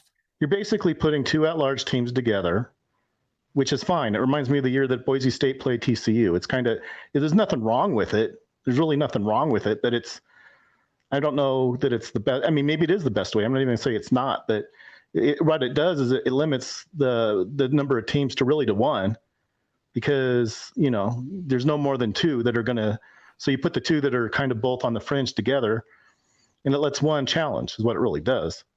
But then you're telling me at the same time, that except for the fact that the G5 or whatever it was, because they get the automatic bid. You tell me, except for that Tulane isn't even in it. So No, in they a wouldn't way, be in it. No. okay, well, so I mean, how fair is it really to? So if the tournament doesn't really include, I mean, so you're saying it might not even have included Tulane? Is that what you're telling me? No, I'm saying that based on the rankings, if all we did was take the top 12 teams in the country, Tulane would not have made the college football playoff. However, there is a stipulation going forward that there will be a group of 5 representatives. So the highest ranked group of 5, so that would have been Tulane. Yeah. But the group of 5 is more than one team. I mean, I guess I'm still kind of confused, Mark, because I did what I thought was a fairly, I didn't put my own spin on any of it. And what I found was that there's about 2-1 is what it is. The separation between the P5 and the G5 is 2-1, which is pretty big. It's actually a pretty big drop in all fairness. But 2-1 isn't like 1 out of 12, though. I mean, that's like the limit. I mean, I don't know if limiting it to one team is fair to anybody, but I mean, I'm not the one that sets these things together, but Chris, let's pick this up next time. Well, why aren't you going to answer that? What am I answering? I am glad to answer whatever you want me to answer. Well, 1 out of 12, and when the drop is 2-1, which means basically that means that in 12 teams, I think it means that if you have 12 teams, that you should maybe have as many as 3, maybe not as many. At least 3 what? Teams is admitted. And if it's only 1, well, you're admitting 12 teams because it's a 12-team playoff. I'm talking about in a tournament of 12, if it only admits 1 team, when you have the separation of 2-1, which would probably be, I'm not sure exactly what it would admit. I'm kind of guessing on this point. Chris, we've reached the level that unless we could send out PDF attachments to everyone that could follow along, there is no way we can in any way expect anyone to follow this conversation. I'll explain I am not the smartest guy in the room, but I can't. So I'm not trying to see that you are or not. I'm just saying, so maybe the right way then is just to admit the top 12. Then if that's what you're getting at, cut it off at 12. Don't make it about G5 or at all. Just admit the top 12. Okay. Is that the bottom line of your phone call? You just want the top 12 teams in the country by ranking to be in the playoff and no G5s. It could be based on, that's probably the only way to do it. All right. We could add a 13-second call here. That's it. All I have to say. So thanks, Chris. I appreciate the call. All right. I was just about to summarize that call, but no, we can't go there. Our Graw is next up here at the Voice of College Football. Our Graw, are you there? You with us? Hopefully. Going once, going twice. We will leave you in the background and you can try again. Our Graw, are you there? Okay. Go Blue is calling the Voice of College Football. Go Blue, how you doing? I'm doing good. How are you? I am doing just fine. Appreciate you being here. Hey, man, that is one of your all-time callers, man. Chris, Hall of Famer. Hall of Fame caller right there. There are, yes, different categories of Hall of Fames. Yeah, most definitely. I just had a couple things. I guess I'll start with, obviously I'm a Michigan fan, but I want to start outside of that. Do you see Florida State getting out of this grant of rights deal before it's supposed to be up, or do you think at the end of the day it's just too much contractual walls to get through, so to speak? All right. So I in no way claim to be any kind of an expert when answering this question. So I'm just going based on reading the situation, reading what I think is reasonable, all of those, putting everything together, every bit of information that I possibly can. I believe, first of all, they will be out of the grant of rights in 2036. They will all be. The ACC, what I find intriguing here is that the ACC, if the grant of rights is as binding as many people believe it is, the ACC for the next 13 years is in the most secure position of anyone. However, they're in the most guaranteed position of losing the entire league in 13 years. So we can almost put, on the dash, on the gravestone, we can already put 2036 for the ACC. But to get to your question, I believe that Florida State has committed a lot of resources to figuring this out. And where there is a will, there is typically a way.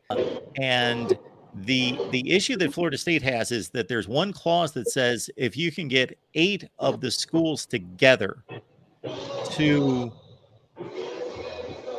agree that they want to leave the league, then you can dissolve the contract and dissolve the league and you can leave. However, there aren't 8 valuable enough schools that would feel secure about doing that and would know that they would have a landing spot. Most likely, I don't believe that there are 8. There are 3 for sure. We'll throw North Carolina in there. 4 for sure. And then the likes of Georgia Tech and Virginia and some of these schools of guaranteeing that they could land in a power conference is iffy. So that option's difficult to get to 8. The money option, the numbers that are coming out are $590 million. Wow. I think that could be negotiated down. It's almost like buying out a coach. That makes sense. Yeah, I just think they're going to be stuck in it, man. Unless I read one thing that if it's like they're unable to compete with other conferences and things like that. But I think for the most part, they're probably going to be stuck in that situation for at least a little while. In terms of, I will say this. Let me just say one other thing in that regard. How many times is there a bad situation, meaning a bad relationship, where despite what the legalities are, that those two parties stay together for 13 years? They are going to do so much whining and complaining and kicking, and that I just have to think in the span of 13 years that this relationship is not going to hold, even though the legalities are in place. Yeah, no, I agree with that. Now I'm going to talk about my team, man. The team I think is going to go 15-0 with ease. That's just going to do their thing, man. Do you think? Obviously, I think it's hyperbole when Harbaugh says 20 players are going to go drafted. I think that's just I think he's gassing up his team a little bit. But how many players do you think potentially can go to the NFL from this team? Oh my goodness. See, when he throws out 20, what's not ridiculous about that is that we all know that if you follow the NFL draft, I think the number is 256, unless there are compensatory picks, etc. I think 256 is the number that get drafted. The next 150 players are just as good as the final 50 or 75 taken. It's just that certain things didn't break right. Teams were looking for an offensive lineman, not a wide receiver, and so forth. And then the other team that needed a wide receiver didn't need an offensive line, and so forth and so on. That the player evaluation for that next, be player number, let's say 200 to player 400 is so extremely close that if we see this all the time, if you look at draft projections before any college football season and then look at actually what happened at the end, most of the top guys maintain that type of evaluation and they get drafted in the first round. But there is so much fluctuation between these other players where there are going to be guys that are going to elevate, other guys are going to descend. And I think he's actually close to that number in terms, not that they're going to get drafted, but that they could get drafted. So there's the potential of it. Yes, there's going to be free agents from this Michigan football team. And when I say free agents that are going to go to an NFL camp that could have been drafted and were projected to get drafted, and then vice versa, there's going to be guys that weren't as highly regarded on most draft boards that will sneak into the draft.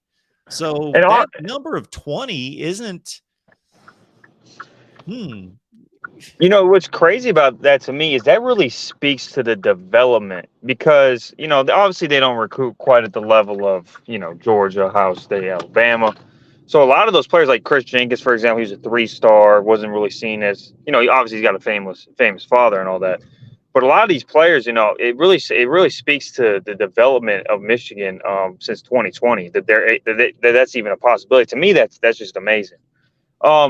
Last thing I'll talk about is Ohio State. I don't have too much to say about Ohio State. To me, I'm gonna just wait to see how they play on the field because I'm not gonna question the quarterback position too much. Obviously there could be somewhat of a drop off from CJ. There could be, but I don't think that they'll have a bad QB position. I think bare minimum they're gonna have a good QB position. I think the question mark they're gonna have is pass protection.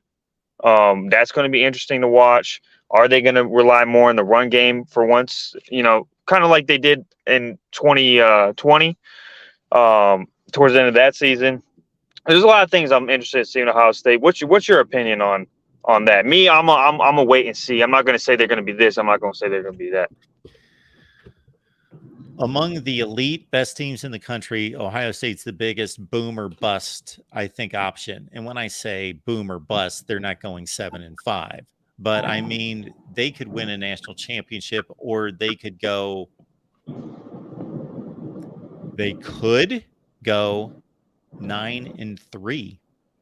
Yeah, I was going to say the 3 games I could see them actually have a decent chance. I'm not going to say 50-50, but somewhere in a fair percentage of maybe losing is Notre Dame, Penn State, and Michigan this year. And they're breaking in new quarterback, and like I said, their offensive tackle situation is going to be fascinating to watch. I don't really think they have. I think the gap between Michigan and Ohio State is going to be decent this year, just based off return and production. It's pretty much the same team of last year, and they have to go to Michigan. They can still win that game, though. Don't get me wrong. If they go into the season, they got the tackle situation figured out, and the QB just does what every QB's done since pretty much 2000, 2001. They can still win that game, but it's going to be interesting to watch. I think that Notre Dame game is going to answer a lot of questions as well. Yeah, it will be fascinating again. And if I was just on the sideline as a college football fan and did not have a horse in the race, I would love to see somebody else jump in there. And of course, Penn State's got the best opportunity, but I would like to see somebody else even beyond them. Yeah, I actually have Penn State as the second best team in the Big Ten this year. Me personally. That's just me, though. But it could be. All right, Mark. Appreciate you, man. Yeah, thank you. Appreciate the call. As somebody put in the chat, 9-3, Ryan Day is unemployed. Yeah, not guaranteed, but I'd give it like a 70% chance. There has to be some context given to the 9-3. So if they're 9-3, then you assume that they lost to Penn State, Notre Dame, and Michigan. Yeah, could be. I know that the takeaway at some point in the comment section below, maybe not necessarily here live, but in the recorded comment section, somebody out there is going to say that I predicted Ohio State's going to go 9-3. I can see it now. I can already see it now. I had a Washington State fan so incredibly incensed with me the other day because I said, don't be surprised if the Washington State series is discontinued. So number one, I didn't say that the games were going to be canceled. I don't know how many games they have scheduled, but they don't have the series scheduled throughout eternity. There's an end to the contract, number one. Number two, there are all sorts of great college football rivalries that have been discontinued throughout the years. Texas A&M being one of the most recent ones. So there's nothing sacred here in college football when it comes to realignment. And then also understand that the Big Ten, as it continues to expand, will consider going to a 10-game conference schedule, then only have 2 non-conference games. Well, that makes the likelihood of those 2 teams continuing its series even less likely. And again, I didn't say that it's going to happen. I said, don't be surprised. Boy, I got laid to waste on that one. All right. We are approaching the bewitching hour of 8 o'clock Eastern time here at the Voice of College Football, and our good friend John D'Adamo is geared up and ready to take you on. He's a much braver soul than I as he takes you on in 2s and 3s and 4s and 5s. Yeah, we try around here, to spread the love as we can. But I think that the 10 conference game rumor was started by On3, from what I understand, and I don't think it's completely unreasonable. Although, if you think about, I guess when you think about it, there's the both sides of the coin. On the one hand, then you have another degree of separation from the SEC, who still has 8. On the other side of the coin, well, then you have a 12-team playoff, and maybe they might even expand that. There's talk about expanding the 12-team playoff now because of realignment. So, that may play into your favor a bit. So it's this realignment's just shaking everything up. And this was already brand new stuff, and now they might change it again. It is crazy, and it's got my head spinning in terms of trying to determine and figure out which way all this should be structured. And I'm not a big fan of it, as most people out there don't seem to be a big fan of it. What I am a fan of is the matchups. It is putting schools together that normally don't play, and the thought of Penn State going out to the Rose Bowl to play, and the thought of Wisconsin going out to the LA Coliseum, and not even bringing Ohio State and Michigan into the equation in those titanic matchups against Oregon and Washington, USC, and UCLA. All of those games intrigue me. I even will get excited about seeing Minnesota play UCLA. I think all that's interesting because I don't know that those two schools have ever played. If they have, it's been ancient history. It's been before I was born.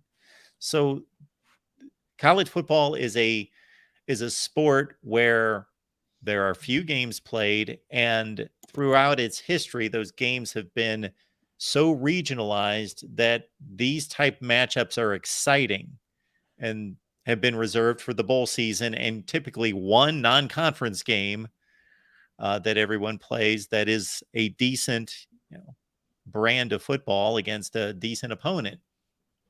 Yeah. My concern is that when that luster wears off, there's still going to be great matchups and great games and important games, but that will, in my estimation, most likely override the damage, or initially it will override the damage that's been done. But long term, I think the damage that's been done in breaking down the regionality and culture of the sport is in my estimation more damaging to the sport. Yeah, it's tough because we were getting really excited about, if you remember when we did the Patreon bracket of like the top 12 teams, like hypothetically, if it was the 12-team playoff, who would be in there? And some of those games sounded really interesting, like Alabama traveling to Ohio State. That sounds like an interesting game to me. That there's going to be matchups just in the playoffs, and then now we're seeing with an 18-team conference, you're going to see all these matchups that you rarely see. Maybe they haven't played since 1915 or something. But it's something that we don't see. So I guess there is that, and like you said. But yeah, I think heading to super conferences is it's the NFLization of college football, and we're headed there. I mean, that's it. We're going to have the AFC and the NFC eventually, and we'll just have to have hopefully enough protected rivalries where appropriate. Not everybody has a rivalry or 3 rivalries, but at least we'll hopefully have enough protected rivalries that we'll still preserve a little bit of that. But I think super conferences is where we're headed. I would feel better about it if nobody got left out. If all the teams that currently have a seat at the table in a power conference and it just all got reconfigured, but the Wake Forest of the world still had their spot. Yeah. Yeah, I'm not sure. I want to toss this at you before you go, because I have this theory, from what the last caller was saying about Ohio State and who they might, if there's a loss. And I had this theory that I was talking about. I think it was on Buckeye Mike's show, where I think that the path to Ohio State beating Michigan is losing to Notre Dame, and the reason I say this is because I'm pretty sure that McCord is going to be the starter snap one, game one. I'm pretty sure, given the fact that Devin Brown was out all of spring ball. But if Ohio State doesn't beat Notre Dame, there could be some winds of change being called for, and I don't think Devin Brown is going to be going to allow himself to just get beat up all over camp and in practice those weeks. Like, I think it's going to be neck and neck in practice. And like, I think McCord is going to have to, it's going to be like a Cade JJ 2022 situation where Cade technically has the job, but like, he's going to have to fight for it like every quarter, basically. So I think that if Ohio State loses to Notre Dame and Devin Brown comes in as quarterback, he's much harder to defend, in my opinion, because he's got, I think, more of a dual threat capacity. And so, we've talked about this many times, the difficulty of a dual threat quarterback and defending against them. So I think that might be the path. Well, if Devin Brown is a better player than Kyle McCord, certainly your theory holds up. I don't know that he missed all of spring. He missed the game. I don't remember. I don't want to speak exactly to that, but I think he participated in spring practice to some extent. But regardless, he's behind in the competition, and not necessarily, to your point, not necessarily based on him not being as good. It's more based on Kyle McCord being in the system for the last 2 years, and then also participating in the spring game and in spring football start to finish. So Kyle McCord has a lead, and it's not necessarily based on being a better player. It's based on more reps and experience. Yeah, if your theory holds true just in regards to Devin Brown being a bigger threat to Michigan, then that makes sense. Yeah, we shall see. We do have actually an Ohio State super chat, it looks like here, with from Bizzer. Is this English? Well, we thank you for your we thank you for your contribution. Them boys saying Buckeyes not finna win this year on some SHIT, I guess. This is supposed to be Buckeyes taking it. We in the natty and taking the natty on good God, Ohio. God. On God, probably. Or we taking the natty on God? Is that like a term? Is that like a phrase that I missed? It's like no cat. It's like, this is gonna happen. Like that. This is gonna happen. It's on God. It's like push. It's like an extra stamp of approval, kind of. And it's an spelled, Urban Dictionary. And it's spelled G-O-D, I would guess, like God, right? Yeah. Or who knows? Yeah, I don't know. Okay. Well, it's a national championship prediction out of Bixer. Bixer, we appreciate Bizzer. I'm sorry, Bizzer. We appreciate you being here. Thank you so much for that. And I hope I did your super chat some semblance of justice as I tried to make my way through it. We appreciate it all. All righty. So I just added yours to the ticker. There it is. Boom. And we'll try to keep them updated down here through the rest of the show, so that if you do give a super chat, your name can be recognized right here at the bottom, the whole rest of the Ocho. John, thank you so much for taking over as always. And I'm sure the panel discussion will be a lively one. We will try. We will do our best to make you proud. Thank you, sir. All right. Bye, Mark. All right. And here we go for another episode of the Ocho, the Big Ten Live, 8 p.m. Eastern block, where we talk to you and have a panel discussion that encompasses many, many topics. And my name is John Diadamo, and I'm going to be your host for the next 2 hours or so. I also host Michigan Wolverines live every Wednesday at 5 p.m. Eastern. And this Wednesday, just so you know, unless I hear otherwise, Dennis Fithian from Maize and Blue Review is coming back. He did a fantastic job last time he was on, and he is, from what I understand, coming back. I'll confirm with him tomorrow just to check, but he has committed to coming on. Before we bring on our first caller, because it looks like we have at least one caller, and maybe if Argraw's back, maybe two. But the first thing I want to start with today is as follows.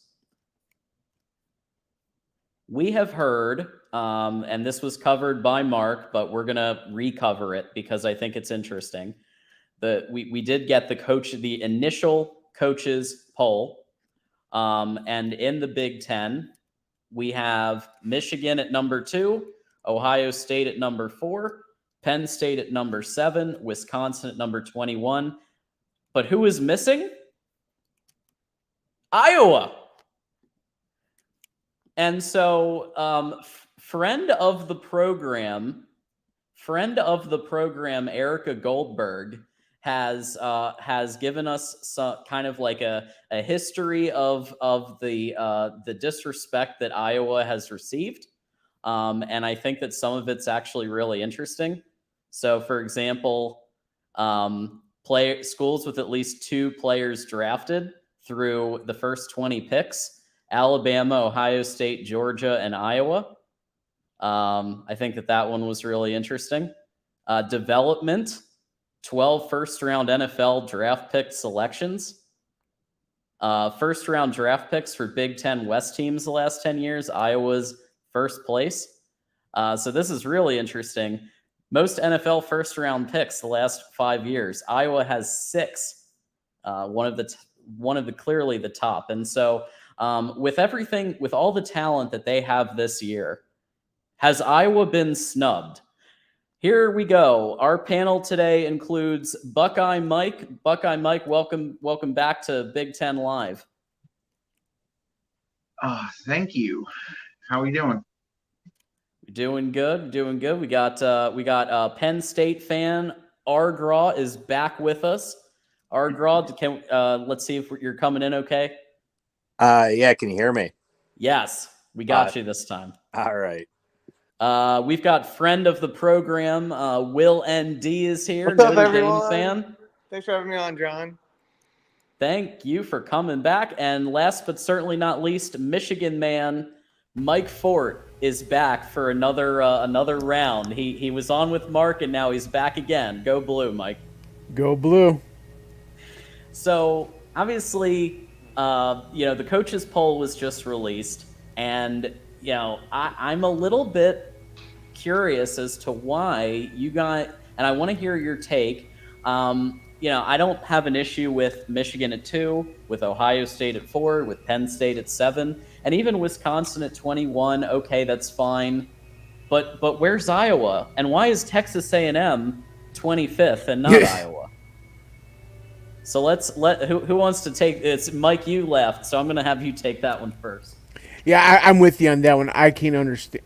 I mean, the thing is that, I think they just want to keep them up there because A&M has the talent. Now, whether it can congeal into any type of successful season, that's another thing to be seen. I think the coaches, I'm thinking of it as like a coach when I look at the coaches poll. And I think that there's respect for Bobby Petrino there as an offensive mind. Probably not as a person, but because, But I think as an offensive mind, I think they do respect him. And I think that's why. I think that's the rationale for putting him on there. But still, I would definitely have the Hawkeyes on there instead of the Aggies. Sure. I could see why they kept Iowa off the top 25 though. I mean, Why do you think? because they've added some important pieces, but they've got to perform first. And a lot of times, what a lot of the pollsters do is they go strictly by talent. That's why I said that's why Texas A&M is top 25, and that's the reason why Ohio State, is usually a favorite in, like, right now they're a favorite in Vegas over Michigan, even though the last two games they've gotten completely annihilated by Michigan. They're still a betting favorite. I think for the preseason odds to win the title, I think they were third at plus 750. I think Michigan was plus 800. And based on nothing you've seen in the last two seasons, especially in the head-to-head, would you have Ohio State over Michigan in the betting odds? But they have more talent on the field. Whether you want to believe that or not, the argument is that they have better talent on the field, so they're going to give them a better Vegas score. And that's the reason why A&M is up there, because A&M has the horses. I mean, there's no doubt about that one. And with Iowa, they've gained some pieces, but they've lost a few. Jack Campbell's, I believe, is gone. They're. I've never been a fan of their offensive line, and I don't see any reason for it to improve. I mean, I think when we went over to Corey's channel, they were talking about, they're bringing back the entire offensive line. I'm like, if your offensive line is that bad, I don't think bringing them all back is a real plus. And then they're also talking about being big on some, like, 1AA and, like, group of 5 transfers. It's like, if you're getting hyped over some group of 5 transfers and some 1AA school transfers, something's wrong. Yeah. So I could see why Iowa's not top 25. Now, that doesn't mean they don't have the ability to go a 9-3, a 10-2, but I'd rather wait to see what happens first. Friend of the program, Erica Goldberg, has contributed. I figured she would have something to say about Iowa and this poll. Iowa gets less talent than a lot of those teams, but what we do with lesser talent is impressive. We take 2-star picks and turn them into draft picks. Accurate. No argument there. Kittle? Wasn't Kittle like a 2 or 3-star? I think he was a 3, wasn't he? Yeah. He's doing pretty well now. Yeah. I don't know. I mean, Erica, she's not wrong. And I definitely think that Iowa they got looked over, they got snubbed. And I'm not surprised they got snubbed. And it has nothing to do with Iowa. I think it's a matter of perception. Sure. Perception of the Big Ten. It's perception of specifically the Big Ten West, I think, is a big part of it. But that doesn't mean that good teams can't come out of the Big Ten West or haven't. Iowa's a very good team. Over the years, Wisconsin has been a phenomenal team. But I think maybe that's what it is. People might be hung up because they're on the Western side. That's the only thing I can really think of.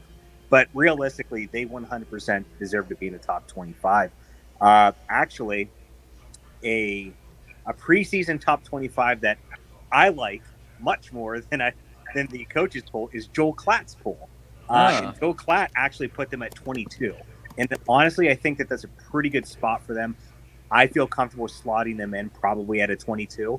But they certainly deserve to be in that top 25.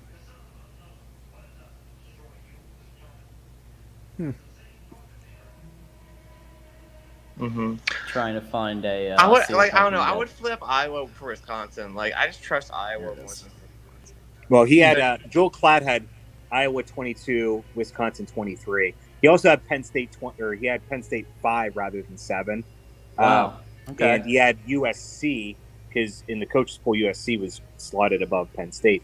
He had them down to 8th, which to me makes more sense considering where Penn State left off compared to where USC left off and sort of the results of last year.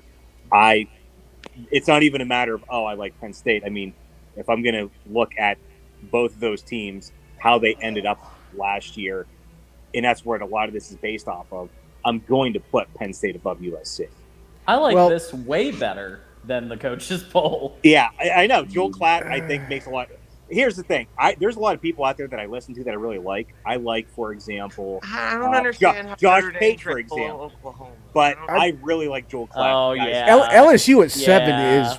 I don't understand that one. Yeah, I'm actually okay. Yeah, Will, I see what you're saying. Oklahoma, after their season last year, I mean, I'm not saying Notre Dame crushed it in every game, but like this does seem a little Oklahoma went questionable. 6-7. Yeah. I mean, I think a lot of that is from recruiting. They had a really good recruiting year. That's why I have an issue with Texas A&M at 25 and Iowa's not in it at all in the coaches. Because Texas A&M went 5-7. They bring in Bobby Petrino because that's going to be the cure-all. Oh, we're going back to 2006. We're going back in time to 2006. Well, as long as there's no Pretty motorcycles. Yeah, that's right. Keep the motorcycles away. Keep them away. I'm surprised LSU was at 7. I mean, they're returning Jaden Daniels. I mean, LSU is set to kind of separate themselves from Bama in the West. I get LSU at 7. I think LSU should be a little higher, honestly. Yeah, I mean, I understand and get the LSU hype. I mean, no, Will doesn't want to hear anything say, but Brian Kelly just went down there and just figured it out immediately. Yeah. I mean, beat Bama like he should, and whether he's riding the coattails of last year or not, we'll find out. But I think that's the floor of where they should be at 7. Now, Iowa not being in there, I agree. I don't understand why they're not. And there's just another thing for the SEC fans to come at us and be like, see, this is why SEC's better and it's the best, and every other conference sucks. Well, they got snubbed because they should be in there at least 25. Well, I know the SEC is going to take umbrage with Klatt's poll because 3 of the top 5 teams are true Big Ten teams. Yeah. And see, the thing too, I like Klatt's poll with the top 3 because Ohio State should be 3 because they finished and did better, in my opinion, did better than Bama. Bama does not need to be at 3. Well, Yeah. I mean, I could see some questionable. I don't think Washington is the 6th best team in the country, not unless their defense got 10 times better from 22 to 23. I mean, it sounds like Washington, all their eggs are in the Penix basket. Now, something, if you go back and you actually watch his take on it, he said he's pretty comfortable with the first 4, with where he slotted them, how he slotted them. After that, he said 5, 6, and 7 were you could put them interchangeably. He sort of said this is what he felt most comfortable with, but that group of 3, he feels that you could put 7 at 5 or at 6 or 6 at 5. And then he said the same thing for 8, 9, and 10. He said you could sort of shuffle them around, slot them around a little bit. So it wasn't like he was rock solid necessarily on some of those picks. He said there is some flux within groups in the top 10 or maybe the top 12. I just don't trust Tommy in that offense. I don't know. I don't think Bama's going to do that well this year. But we'll see. Alabama has its share of questions this year. For the first time in a while, they seem really mortal. Mm-hmm. I don't know. A lot of people are down on Alabama, but at the end of the day, it's still Alabama and it's still Nick Saban. That's number 1. And number 2, arguably their biggest hurdle that they face internally, which is Bill O'Brien. He's not there anymore. Well, I don't think Tommy, as a Notre Dame fan, I just don't think Tommy Reese is. I mean, I think he's better than Bill, but is he that much better than Bill? I don't think so. Just from experience. I don't even know if he's better. So my question comes along the lines of Nick Saban seems like he doesn't know when to just quit and retire. Like, you've had enough success that you can easily go into the sunset. And it's not me like trying to diss Alabama or the SEC, but like my question and my worry is, does Nick Saban know when to hang up the clipboard? Because a lot of guys don't. he will be there, and he'll be there, and it'll be too old in a sense that he is still the coach, and they're having like 8-4, 7-6 type of seasons. So Nick Saban has said this. So he's given multiple interviews where he basically has said, "I don't know what I'm gonna do if I don't have if I'm not the head coach of Alabama. I don't know what Yeah. I'm gonna do. Yeah. Open up a shop or something. I mean, like what is he gonna do? So I mean, this is his football is his life. This is Yeah. what he loves. He also loves his boat and fishing and things like that. And so he takes all the the players on the off season, and they do like stuff on the water, and they do like team building activities and things, so he can combine that love too along with the football side. So I think as long as he has basically the golden ticket at Alabama, and he can still do it, I think he'll know when it's time to officially hang it up. I think he'll know that, but I don't know. He's going to So die what- as the Alabama coach.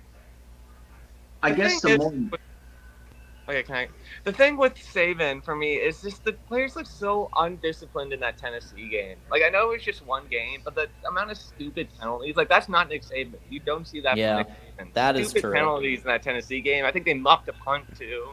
That Like, wasn't I just feel like- Tennessee. they looked undisciplined in Texas and all throughout the year. Yeah, I was going too. to say Texas too. Yeah. Like, I just Erica feel like Goldberg. it's similar to like the end of the Bobby Bowden era. What's going on with Saban? True. Maybe not as bad. Well, And I Joe think we'll Pa had a have to few see. bad years.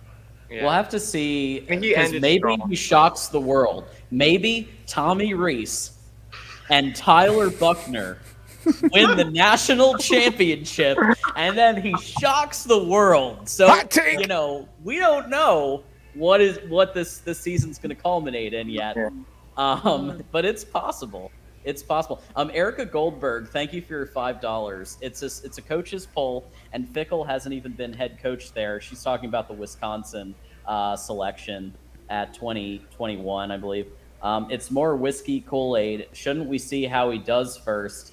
And I will add, especially after Mordecai was an equal opportunity quarterback in the spring game, he was throwing to everybody equally, including the defense. They're going to have to fix that if they want to win games in the Big Ten at the high level. That was reminding me of Brandon Wimbush, man. That was. Hey, I don't. When you he scared me. Wimbush scared me more than the other guy did. He's an NIL agent now, actually. So he's Really? making money off of those big NIL deals. So good for him. But, well, with There Vic, you go. when you take a group of 5 team to a playoff, you get street cred. yeah. Yep. So All right, so we got one more caller, and that's it. We're locking it down until 9. Jason's on. Jason, go blue. Maybe more he's maize and chilling. blue rep. There we go.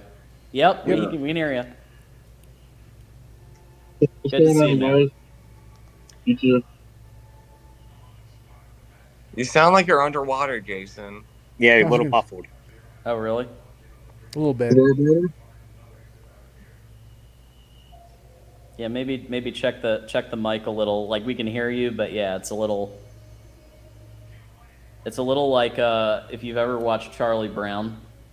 And it's like a little not like that. It's a little, no. Is that it's like a better? little. Yes, Better, Yes. yes. There you go. Yep. perfect. Oh, Okay. I had echo on. I'm sorry. You're good, man.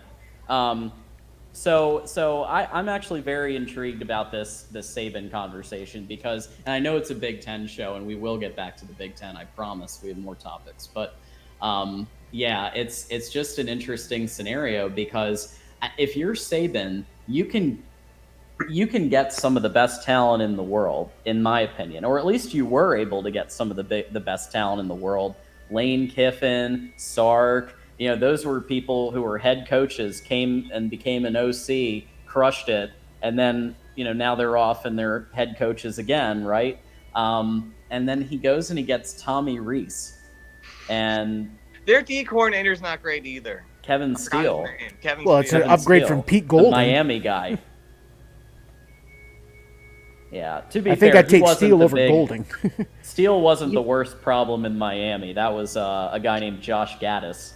Yeah, let's not get started on who Gaddis, got please. shit canned out the out of That, there after that one was season.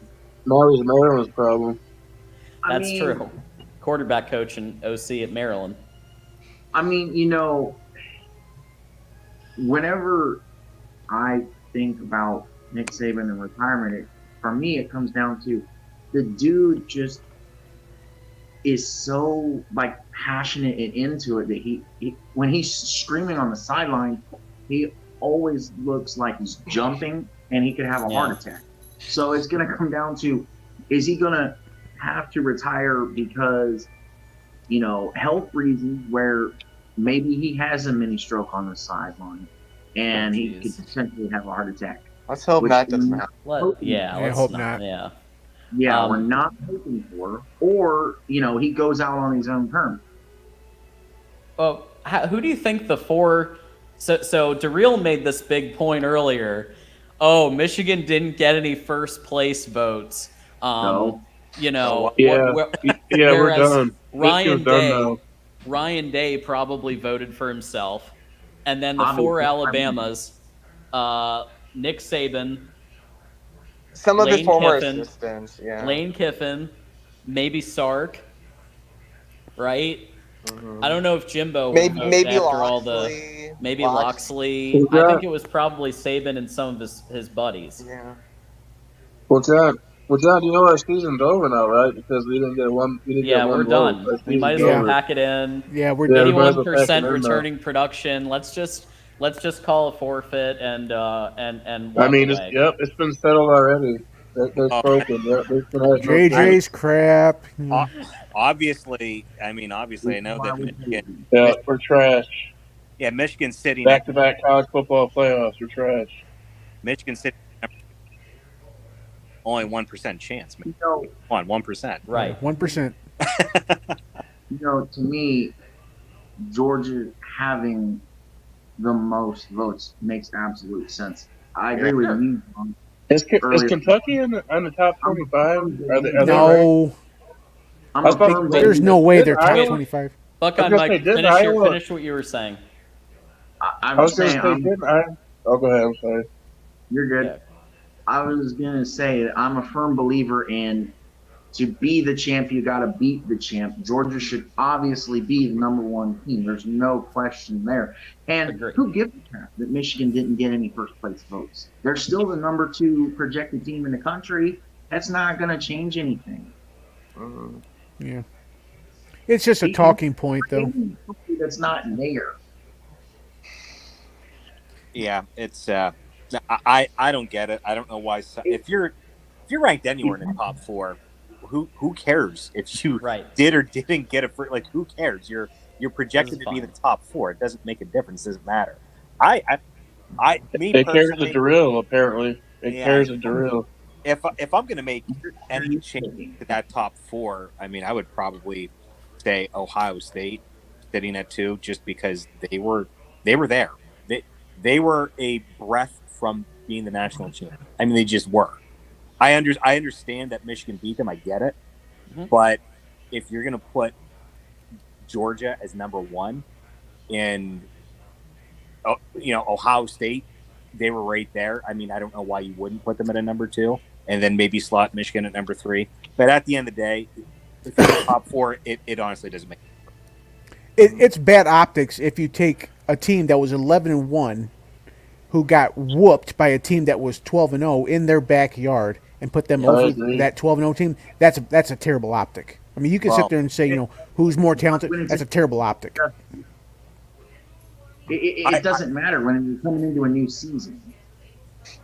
I get that, but if there's one team that doesn't care about optics, that always gets the benefit of the doubt, it's definitely Ohio State. So why stop now, I guess? Well, and then if you want to include the off season, you got to remember, John just mentioned, how much, of our production we're bringing back, and you don't even know who your quarterback is right now. Your quarterback just went 2nd overall in the draft, and you're bringing in an unknown quantity, and you think they're still going to be above Michigan? I see absolutely no justification for that.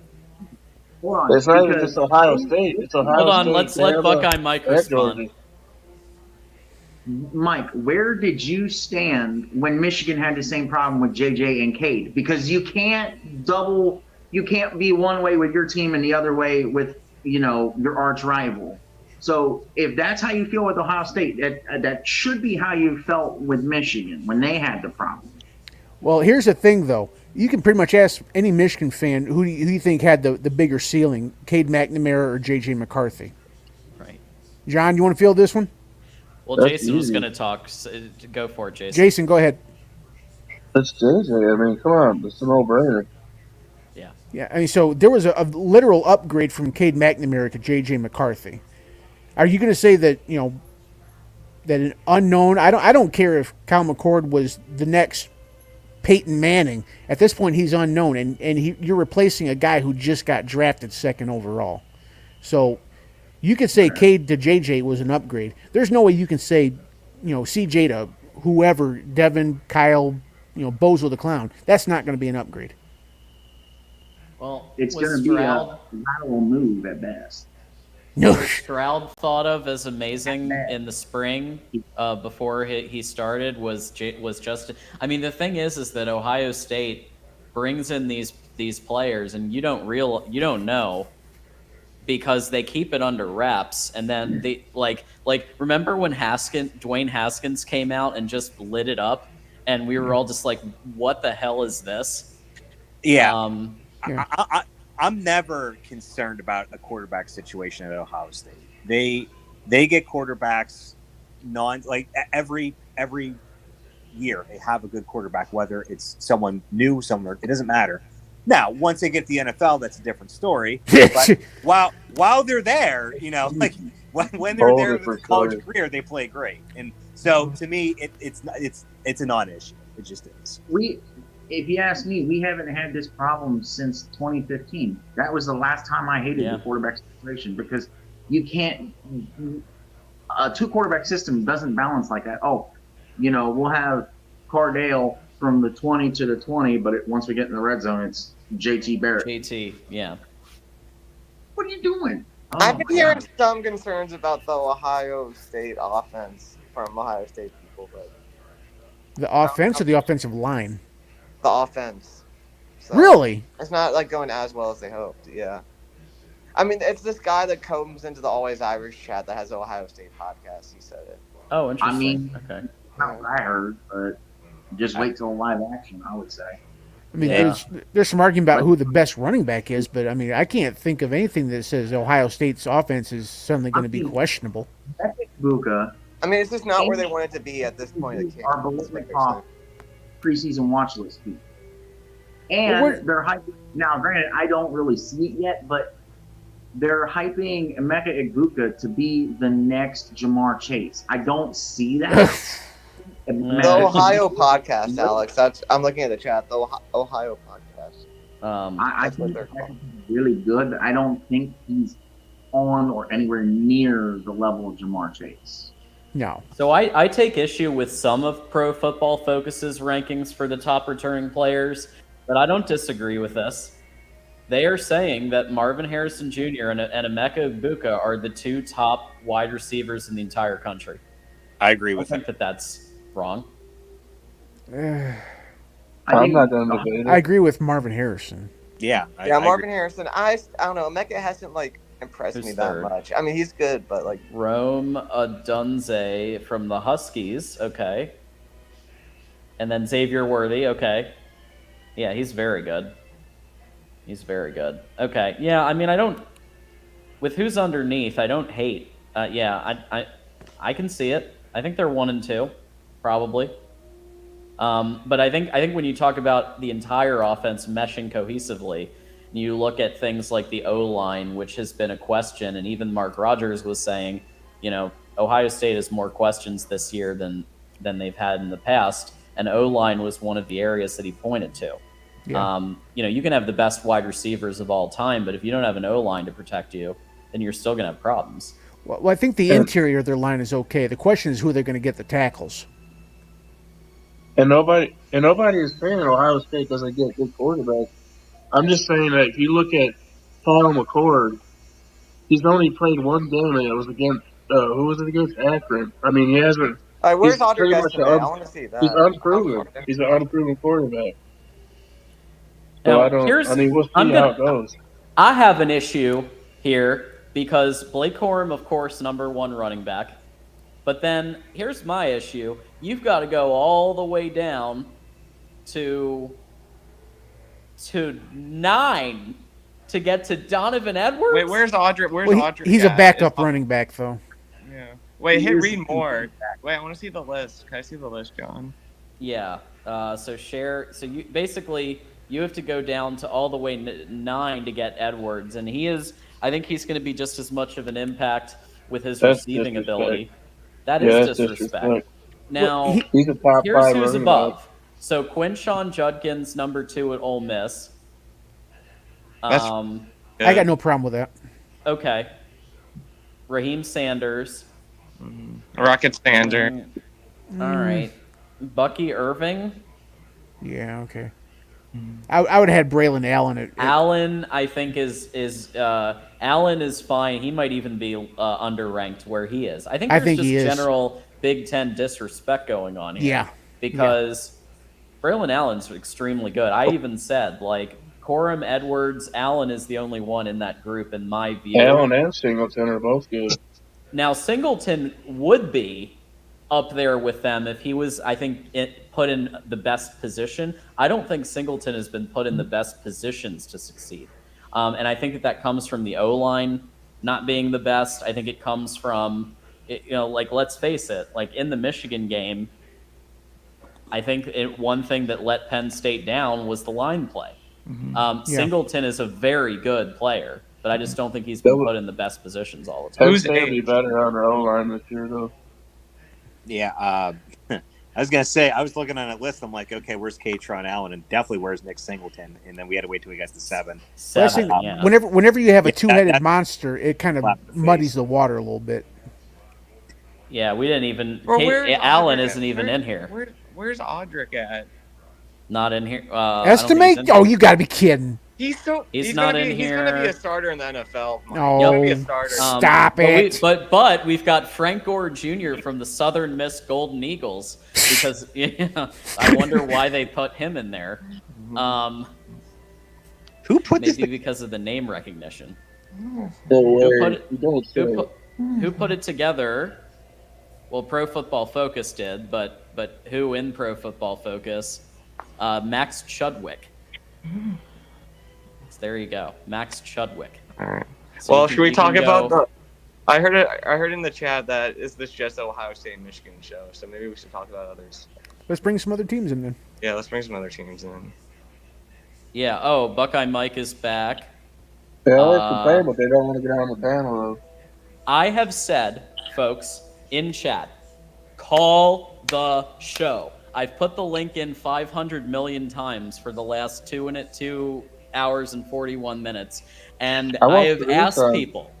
I have asked Rutgers fans, get in. I've asked Maryland fans, get in. Tell your friends. Call there was a in. Rutgers guy on the show, like at least 1 or 2 That's days. true. Rutgers did call in, and I actually. So now I am going so far, guys, as to call media people, and if we don't get the certain team, I never said you can't come on the panel. I just said that one day that it was full during that first hour. Put me in timeout. Jeez. Oh my God. Okay. Anyway, Tim knows he's always welcome. Jesus. But anyway, my point is, so I've gone as far as to now, if I don't hear from a certain school and they don't call in, I'm going to call somebody in the media, and they're going to come in for the first hour of our show. So on next Monday's show, Christian Dyer from Rutgers Wire will be calling in. He might call in during the Mark block, but I just want him on at some point because I think that would be really great to get a Rutgers media member calling in. Then maybe we can have an Illinois. Maybe we can break. So if there's schools that we're not hearing from, and maybe you know somebody in the media, or you have a recommendation of somebody that you want to hear from, Michael Wheatley gave me a recommendation for Maryland, so I'm going to hit him up. So just go ahead and just let me know, and we'll try to call them up and get them on to Big Ten Live. Yeah, definitely want to get those other schools in here. College football guy did. I mean, I think we sort of hit this. I think we're in agreement. He said to us in the panel earlier, who's a team that we thought that was left out that should have been in. And I said Iowa. I think we were all in agreement with that. Yeah. But is there another team that maybe, whether it's Big Ten or not, that maybe was left out in the cold? Well, there's probably a lot of teams that were left out in the cold. That we all kind of think that maybe should have been put in there. I mean, if we're going to go strictly by Big Ten, I would say Maryland is an argument. That's actually that's not a bad pick. Maryland, I'm pretty high on Maryland. I mean, I don't like them, but I like Maryland. them. I mean, Maryland's probably, I don't know, like based on talent, they're probably the fourth most talented team in the Big, right? If you're talking about raw talent, yeah, fourth or fifth. Yeah, I got them winning 8 games this year. Yeah, I mean, Maryland's problem, and we've said this before. Maryland's problem is they're in the hardest division in college football. I mean, you draw Penn State, Ohio State, and Michigan every single year, and that sucks. And then don't forget that you have Michigan State will show glimpses of being good from time to time too. So Maryland's just in a bad spot. They're a really good team. They're just in a really bad spot. Oh boy, Badger fan, Badger and Bournemouth fan, to the panel. Who has the best defense in the Big Ten? Probably Iowa, right? I think Michigan's defense is better than Iowa. I think Michigan, I mean, I'm a bit biased, but I think you can argue bias. Well, I'm biased too, and I'm saying Penn State. So that when come on. Well, I think Penn State's also higher. So yeah, I'd say I'd put Iowa top three. So I'm curious by Badger, and I want to ask Badger and Bournemouth fan how he became a Bournemouth fan, because that's an interesting soccer team to root for. I've always been asked. I think there's really no argument with the current top 3. It's a matter of placement. I think Iowa, Penn State, and Michigan are the top 3 defenses. And if I would pick one right now, no offense, Ardra, I think Michigan is probably the best defense in the Big Ten. I'm not going to give Penn State a lock at the bronze either. I think Illinois has got an argument. I think Illinois has got an argument to be the third best. But I think Penn State's going to have a really good defense this year too. So Iowa always has a good defense, no matter what year. Penn State did an awfully good job that back half of the season. They tightened the ship, and they allowed less points per game than what Iowa did, and it was equal competition in terms of like average wins for your opponents across the board. And then we can't let it slip by. TCU hung over half a century on Michigan. Like, that is a thing that happened. A lot of those are pick sixes. Let us down. Defense did let us down. down. That was one game, though. We had a really bad game. Of course. If you look at all year, though, Michigan only gave up 12 points a game all year. Well, the thing is with Iowa, this is what I have to give to Iowa as well. Iowa's offense is bad, so they don't have any ball control. So that Iowa defense has to be out there a lot longer than the Michigan defense has to be out there. Yeah, I'll give you that. I have a question for the panel. Yeah. And mostly towards the people I'm surrounded by. Can we talk real quick how Michigan loses a receiver recruit to Boise State, the best group of 5? Jason, you take it. You've been following this. I'm already. You know how upset I am about this, John. I don't know if I want to take it again. Okay. Is he that good of a receiver? I know he's fast, but is he that good of a receiver? It is embarrassing. I will say this, and if anybody listens to Dennis Fithian, He's going to be on in a couple of days. And people were just like dogging Michigan's recruiting. Keep in mind, folks, Michigan is still fifth, I believe, fifth in recruiting. One of the better rankings that we've had in the Harbaugh era. There's 26 recruits in the class right now, or 27, a lot of recruits, and including high 4 stars. Jaden Davis probably should be a 5-star. He'll probably get promoted again before he gets over. And I think Jordan Marshall might get promoted too. He's extremely good and I think underrated at a 4-star. You can't always. Idaho being so Boise State being so close to him, I think it came down to geography. It did. And I think that's really what did it. And he already has the mission for 2 years where he's going to be away, and that's also a factor. I mean, I will say this also. He did say in a quote. Bear did say in a quote that he chose Boise State because he wanted to improve the state and get that team known. You know what I mean? He wanted to.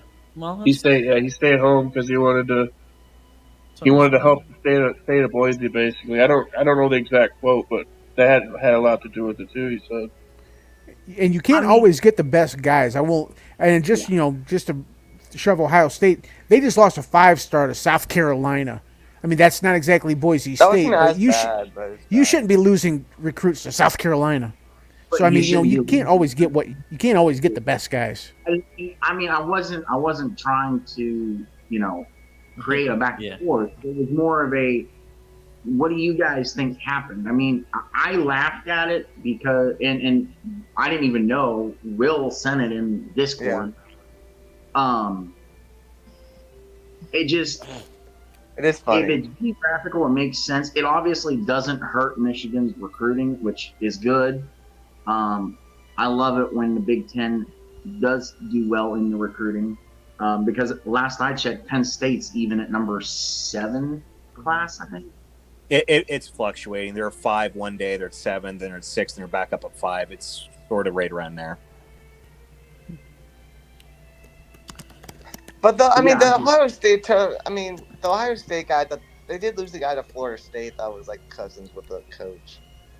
So I mean, each team has its laugh at the team for losing on recruit moments. But Boise State, Boise State just seemed funny because it's Boise State. I mean, it sounds like, according to Mike, and I kind of agree that stuff happens is what it comes down to.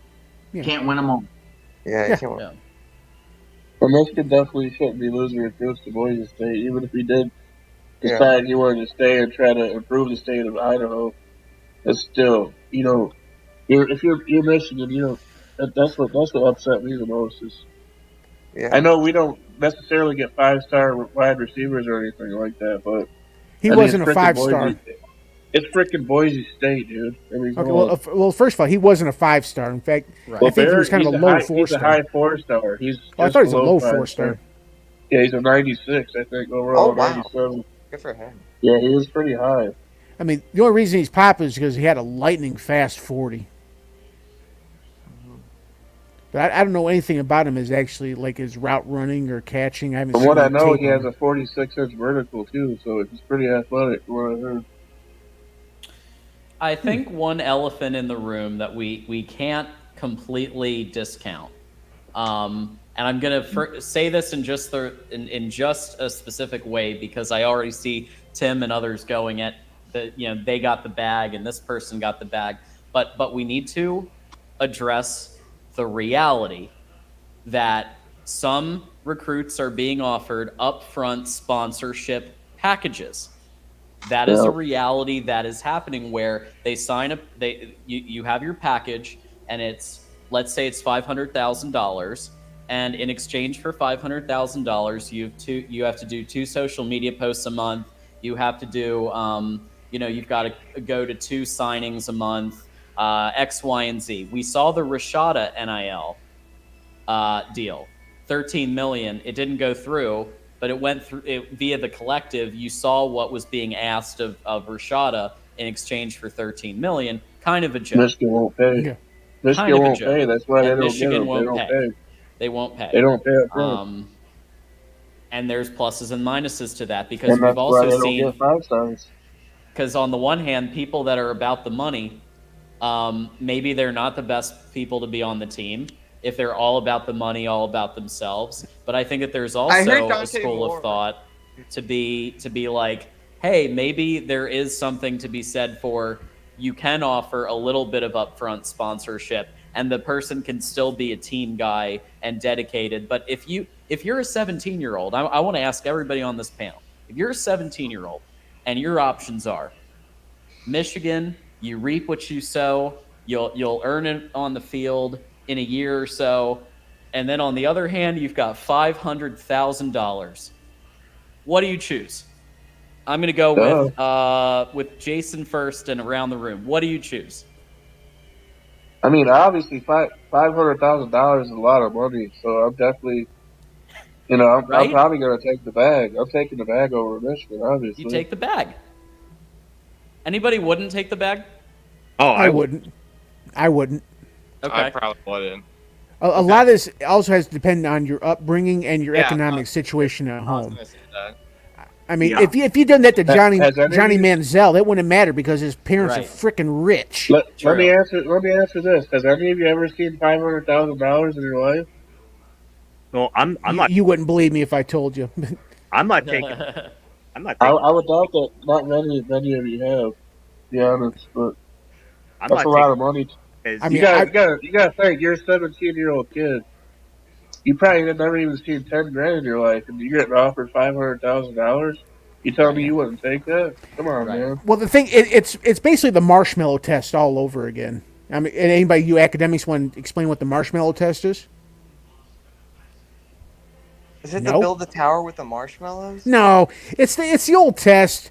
I can't remember which school did I it. know but what you're talking you about. Can It's either like- you can either have one marshmallow now, or if Yeah, you that wait one. like 15 minutes, you can get 2 marshmallows. And then they did a test, and there's a correlation between the success of people who take the marshmallow and eat it right away, and the ones who wait a little bit and get the 2 marshmallows. It's that test. I'm hearing some trouble in paradise for our friends over at UCLA. I want to see if certain knows what's going on. But apparently Dante Moore hasn't gotten all this money he was offered at UCLA. No. You're going to get searched to call in soon. We're going to Apparently start that's talking kinda about yeah. trouble in paradise in UCLA. Mark would come to Michigan if he's not satisfied. It's looking like everyone else on the same wavelength that I was in the chat, whether it's Tim or anyone else. I don't know. I heard Harbaugh gives out pretty good cheeseburgers, like they're really tasty. So that $500.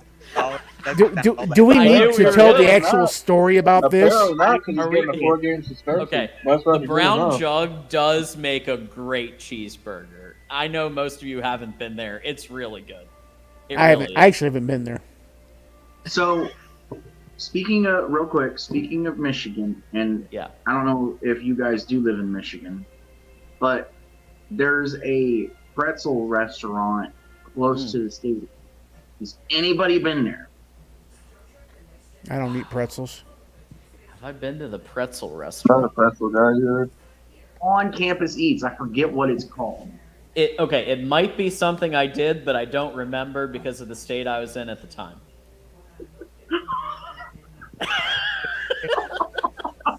It was college. Come on. We have steak and shake for that. I like the soft pretzels. All right. I don't remember my first frat party from college. Wink, wink.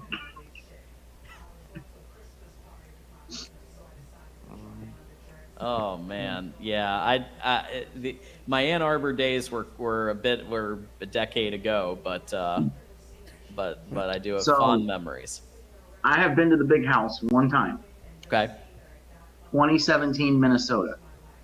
And I'm still washing my skin from that night because I had to wear Michigan all night. What? Wow. I wouldn't do it. There's a story there. Do it, Mike. I'm ashamed of you, Mike. I wouldn't have He done lost it. the I bet, wouldn't have- apparently. No, I was like, you know what? I'm a Ohio State fan. I don't want people randomly trying to attack me, so I'm just gonna blend in. Holy. Okay. No, I could side with him on that one. That's so He's shaking soft. out.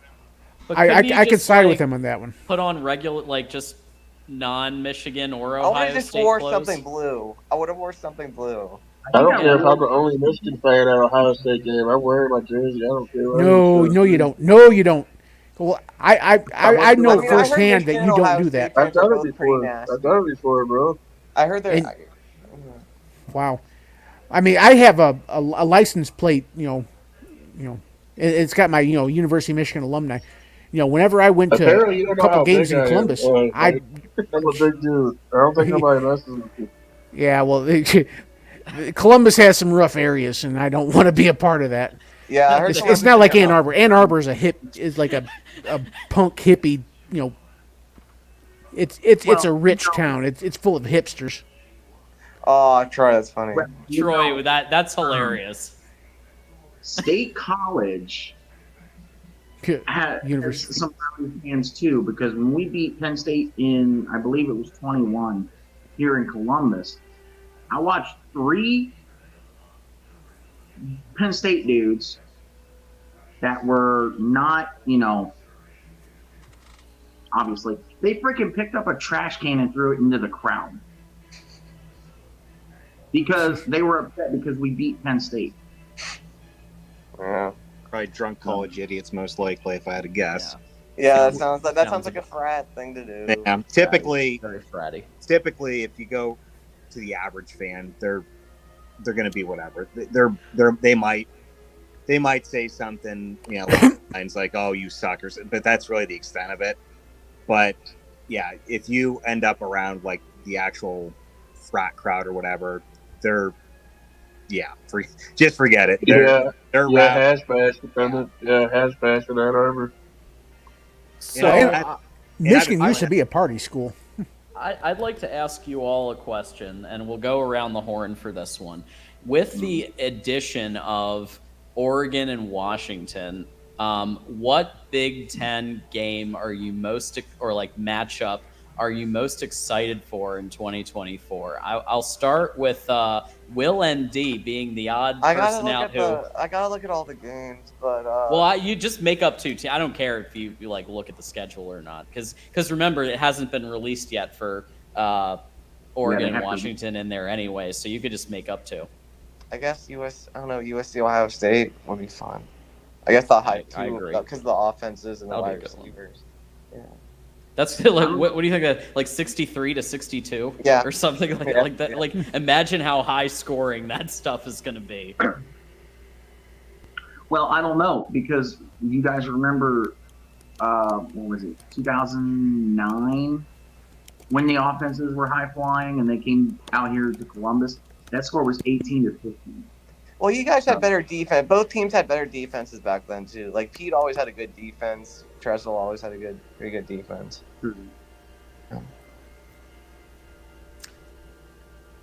Let's go Argra.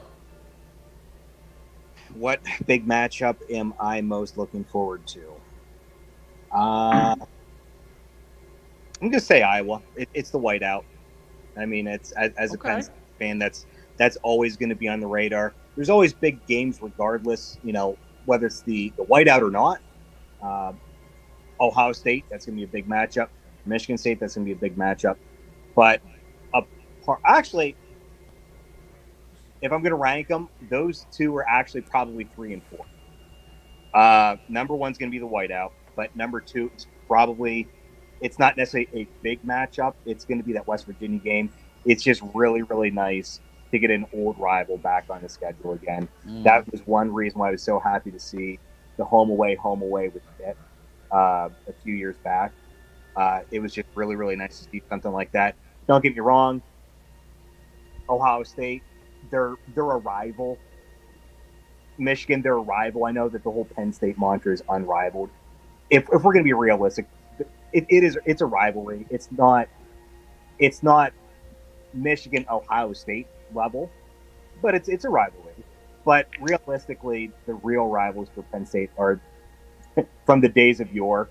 I mean, it's from long ago, whether it's Pitt, whether it's West Virginia.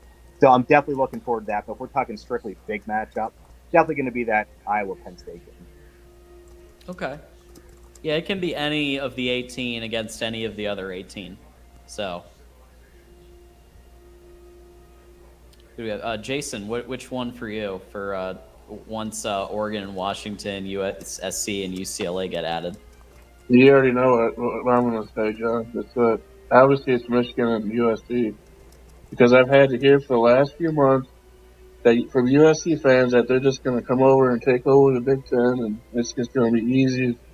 Well, the thing is Michigan's the top dogs right now. So yeah, you know Ric Flair when he said to beat a man, you got to beat the man. Well, you got to beat the man. Woo!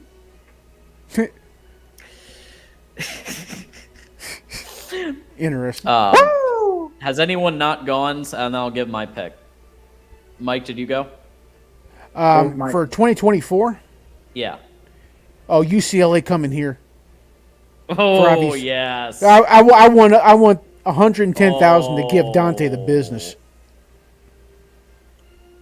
Wow. Chasing that bag out there on the West Coast, come back home, son. I don't hate that one. I mean, I guess for me, so I get Badger. I understand what you're saying about, and I'm going to ask everybody to be cool in the chat here. And Badger, I actually understand what you're saying. How can any OSU or Mich fan not pick the game? I'm just saying, like, interesting matchups that we don't currently have. Like, OSU Michigan will always be extremely highly rated, extremely, like, penciled in every single year, and probably twice and maybe even occasionally 3 times a year with how things are being reorganized. We might have Michigan, Ohio State in the game. If Michigan and Ohio State are the 2 best teams in the Big Ten, which is very possible to probably happen 2 or 3 out of 10 out of every decade. And then they could match up again in the playoff, which would be 3 times. So for those reasons, I think that does dilute the specialness a little bit. And with that said, I'm going to pick Michigan versus all the new schools. I want to see Michigan face if I have to pick one, I'll say USC. But like, I want to see Michigan face USC, UCLA, Oregon. I know we kind of did Washington already in 2021, but that wasn't like a fully loaded Washington. That was like a Washington still kind of on the up. So I just want to see Michigan against all the new, and actually beat USC, because USC has the 6-4 lead on us right now. So it would be nice to get that a little bit more even. So yeah, UCLA can't wait. So I'm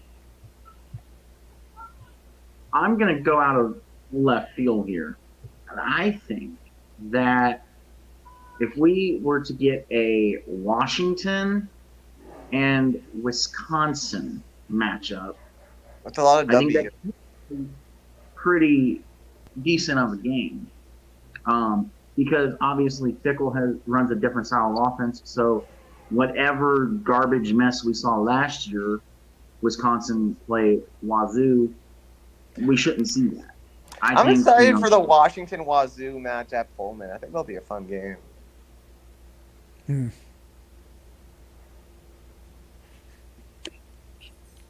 feel bad for Oregon State and Wazoo right now. It's gotta be bad. Yeah, that is tough. I mean, could the Big 12 still maybe want them? They're supposedly in talk. I think the Big 12 will take anybody. Now, how do you guys feel about Stanford Cal in talks supposedly with ACC? Because personally, I think we should pick. I don't think there's any way Cal and Stanford go to ACC. That's the worst fit of the others. I think Big Ten will. If anybody's going to take them, it'll be the Big Ten. For the academics, we kind of outlined. So we had a very. I rarely do this, but I asked Mark, "Hey, can we still do the Friday night call-in show? We've got all this momentum for realignment."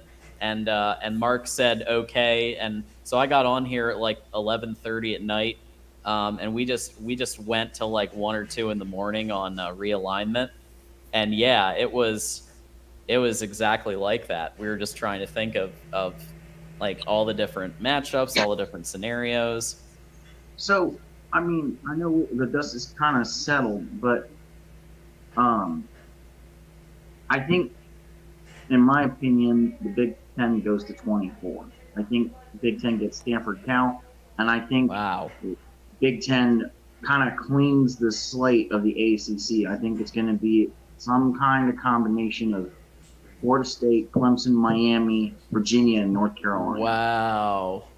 Ugh, That's too I much. hope that's a not. lot. Yeah. I mean, we're already at 18. What's going to stop us to get to 24? Well, they're definitely going to go at least at 20. 24 has been the number that's been bounced around. I think 24 will be a little bit, considering the ACC grant of rights doesn't disappear until 2036. I think the Big Ten will probably get Cal and Stanford or Wazoo and Oregon State and kind of stay there until we get closer to the ACC grant of rights disappearing.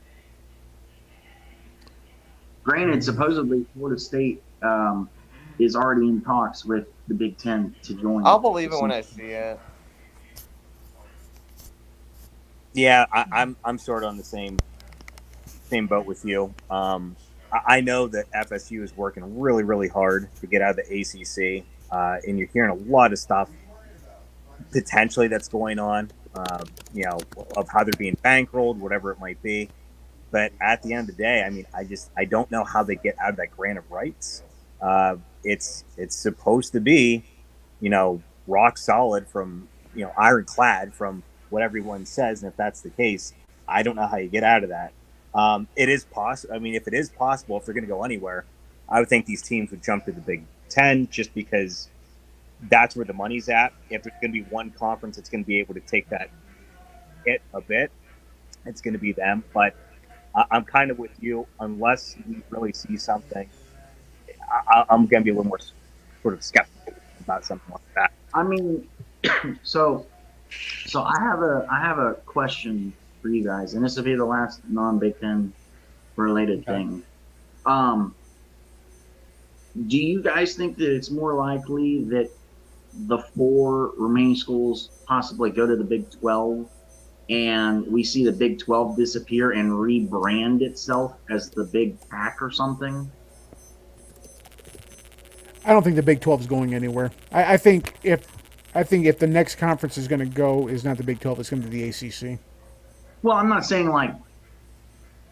I'm saying that more like just rebrands itself because of the location of the schools in it.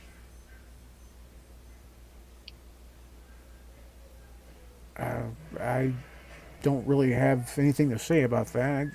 I just think that the solution for the grant of rights is for the ACC to completely dissolve, and that's when I think the SEC and the Big 12 and maybe even the Big 10 are going to start absorbing teams because if there's no ACC, there's no grant of rights. So if they just pretty much just break it up and go their separate ways, there's nothing to hold them together.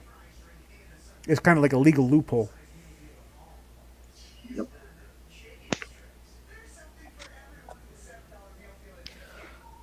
Yeah, I think that for marketing reasons and deals in place and all that kind of stuff, it's going to be hard to switch. But the only one I could see switching would be the Pack if they stay afloat somehow to a different name, just to like get rid of this all this what's happened. But I feel like they're I mean, are they official? Has it been reported that they're officially dead, or are they still issuing press conferences that they're trying? Probably trying to pick up the Mountain West leftover. Yeah. Well, you see, that's what I was thinking too, because the only other thing would be to merge with the Mountain West, and then you lose the Mountain West and just get it rebranded. Because from what I'm understanding, someone wants to keep the Pac name, and so I saw a graphic where it was rebranded the Pac West, and it was the Pac-12 logo with the Mountain West colors and a little mountain graph. I mean, I don't know. I don't know if you have to go to the Mountain West though. That's like a death sentence right there. Exactly, because now you're losing your Power 5 status, and They're you're losing going down. everything pretty much. They lost that. They already lost that. I mean, I understand what you're saying, like with the perception, the marketing aspect of keeping the pack name. I get it, but they're they're done. I mean, they're not a power or anything at this point. And even if they could start gobbling up other schools, they lose that status. They're just not power anymore. So honestly, I think the Mountain West is it's crazy to think and it's crazy to say, but I think that the Mountain West is in the power position between those two, and they're the ones that are sort of in position to absorb whatever's left over. Well, I mean, right now the pack is all about survival. It's not about keeping any type of, power conference or automatic bid stuff. They're just kind of fighting to stay afloat. Right.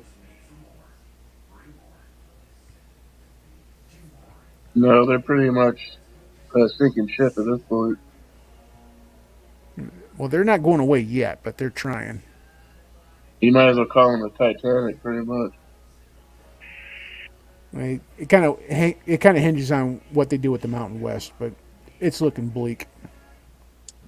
Yeah, it definitely is. There's really not anything, unfortunately, for the pack to say. There's nothing there in terms of I think them being able to stabilize and then grow, and then I mean it's 4 teams that are left. Two, at least one of them is a team that certainly doesn't seem like they care all that much about athletics, at least not football anyway.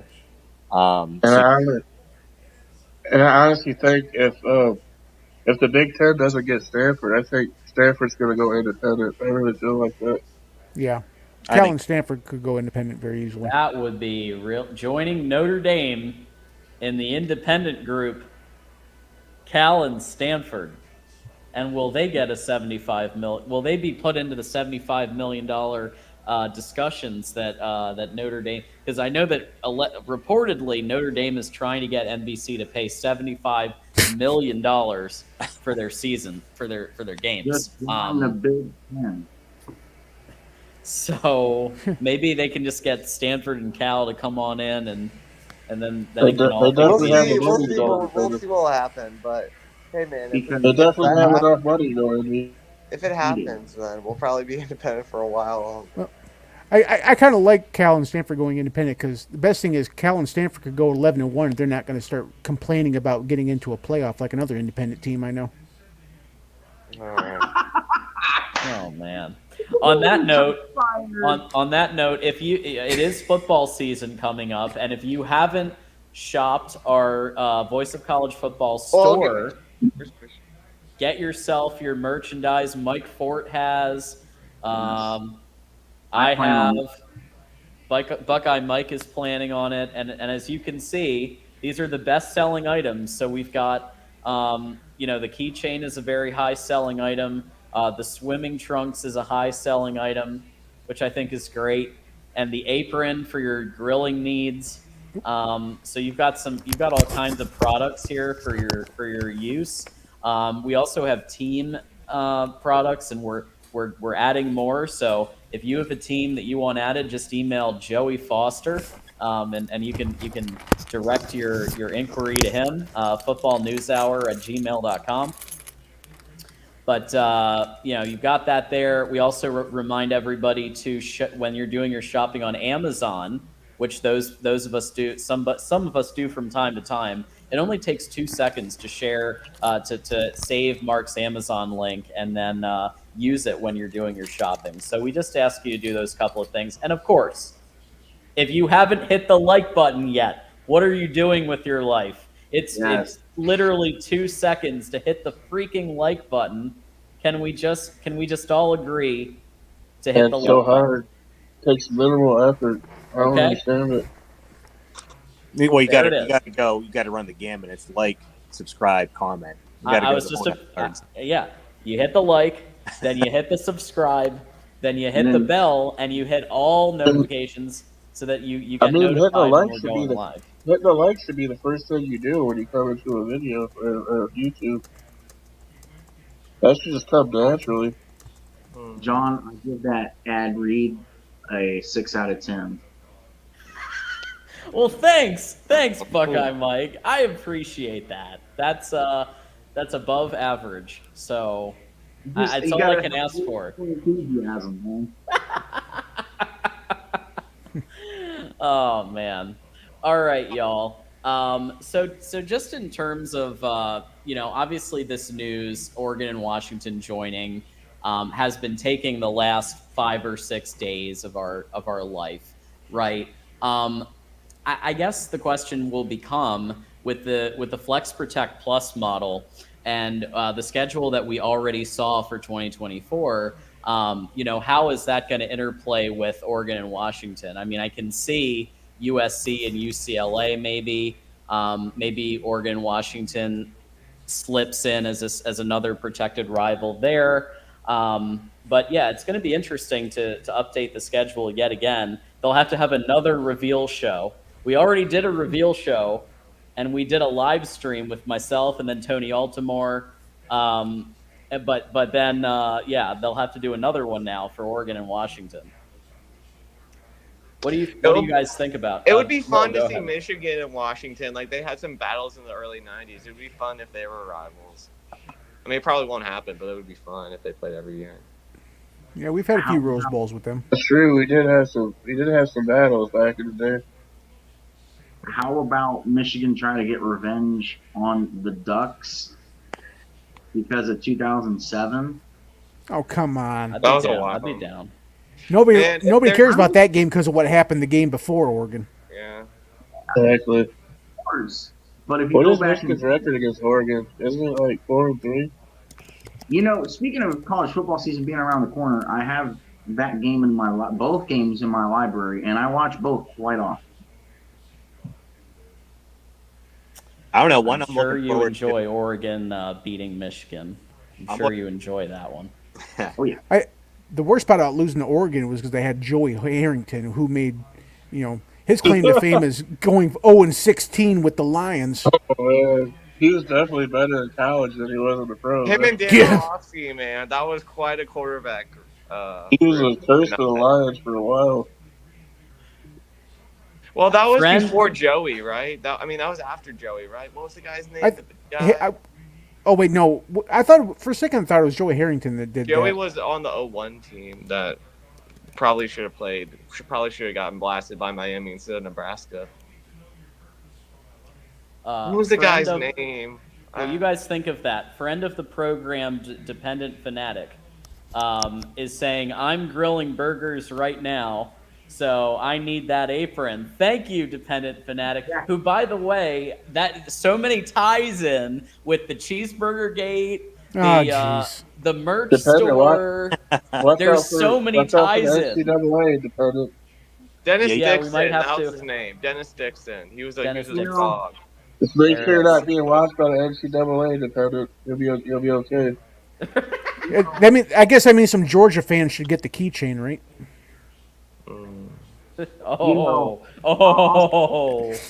Next level burn.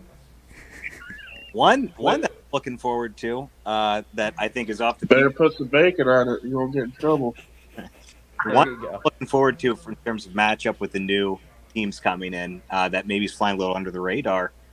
It's going to be the Ducks and the Terps because it's going to be Nike versus Under Armour, and there's going to be of course, yeah, an extra incentive. Uncle Phil really wanting them to win. That might be an interesting one. Under Armour gave Notre Dame a lot of money. I mean, their cleats apparently injured our players. Apparently, they have crap. The Island of Misfit Toys. So hopefully they make their cleats better. Yeah, so that's one that just one that I sort of thought about that no one's thinking about the two big brands athletically and the Oregon, two that Oregon Terps, Maryland. That might be. And I've said many times on this show that the Maryland Stadium is a great experience. So Oregon coming there, and then maybe they get to go on an educational trip to DC, see the monuments and stuff. I mean, that works. So one question that I did see in the chat earlier, and I've been thinking about for a while.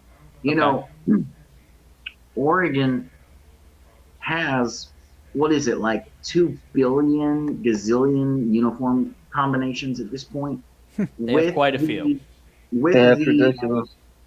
with the amount of money that the Big Ten is giving them in the beginning, do we see Oregon kind of cut back on the uniform combinations? I doubt it. I doubt. Yeah, I I doubt think it. it's going to get worse because they're going to get more money. Yeah, They've that's got- kind of they- their identity. Yeah, they've got more eyeballs on them now. You think it's going to be? I think it's going to be even more flashy than what it is now. If anything else. Yeah. They're going to I be wearing mean- like NASA uniforms in a minute. Yeah, they've had some odd ones over the years. Like how about I remember these ones, the like the salt and pepper or That whatever was the you want one to call that it. they wore in the Rose Bowl against Florida State, right? No. Yeah, John, show the Michigan State ones. Those really ugly ones. Oh, those God. are so Oh bad. God, those are terrible. The lime green ones. Oh my God, dude, They look like those Seattle Seahawk ones that were just painful to look at. they're burning my eyes. Dark green with the neon green on it. Or there's Notre Dame.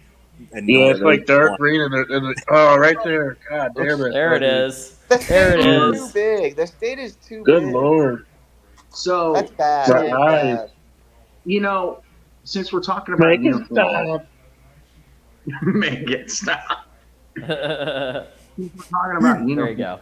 you know, I've had kind of a negative feel on these all gray Ohio State uniforms because we already have 3 as it is. And the funny thing is, we get the black I one love before those. gray. I mean, I'm just kind of like, I wanted the all gray long before the black because the black doesn't really make a whole lot of sense, in my opinion, just because black is not really a main color for Ohio State. There are a lot of schools that don't have a black uniform of some sort. I The actually Michigan like State the all uniform gray kinda uniforms. sucks. My gosh, that was bad. I mean, I don't associate black with Nebraska. They're red and white, but they got black uniforms all the time. Yeah. Tons of schools do. I think those are clean, man. I like hate these. Ohio State, but I like those. I like that color. It looks good. Yeah, they're not bad. Leaning, pretty hard in that gray. I like it. They look all right. I think in the late November games they should have brown pants. I like the 77 Notre Dame green's the best. I don't like it either. But if we win, I'll like the jersey. This is what I want to see. I like the all maize. Those That's look a tight. bad competition. With the I blue love- undershirt and blue socks. Yeah, well, we did the all. Yeah, so we did the all navy once, and it was very successful because that was the game where we whooped Florida. Yep, I love those. One of them. I love that. I love that. Which That's so time? cool. Which time about whooping Florida are you talking about? 2017. Kickoff Classic. Okay. Florida Okay. 33 seconds. That was one where they didn't score an offensive touchdown. All their touchdowns were from pick sixes. I think There it so. is. Yeah, Michigan owns Florida. They're like 4-1 against Florida. Yeah, Mullen got us pretty good, but other than that, we've done pretty well against Florida. That You know, last game was the only time they've beaten us, I think. I was surprised that Michigan beat the Urban Meyer Florida with Tim Tebow, no less. With the Heisman Trophy winner, too. That was Yeah. Floyd's retirement gift. That was great. Wasn't that the thought year it we was- lost to Appalachian State too? Yes. Hey, John? Yes. Hey, John, I thought it just mattered more to the SEC. Why did the Heisman Trophy winner lose to Michigan that year? It's a great question. It was an I odd don't year. know, man. I mean, was- I know I'm biased. But And Urban Meyer, one of the best coaches 2007 in college football history. 2007 was one of the most cuckoo bananas football years we've had. I mean, how Was the many game- number 2 teams got beat? West Virginia, et cetera, et cetera. West Virginia. was the game close against Ohio State in 2007? Yes. It was? Okay. West Yeah, Virginia they- got robbed, if you ask me. They should have That- had a title in the Steve Slayton years. Yeah, or Pat White years. I think it was like what 4 weeks in a row. Number 2 loss. I think West Virginia lost to Pitt, and I think didn't Rutgers wasn't Rutgers somewhere in there? And I Rutgers was think the upset. It was number 2 USF that they beat. yeah, I could say South Florida. I think was a number 2 when they lost them. Yeah, That was Rutgers weird was one. 8. Rutgers still went 8-5, which is good for Rutgers. But the year before was their big 11-2 year, and Ray Rice was on that team. And He was on both teams.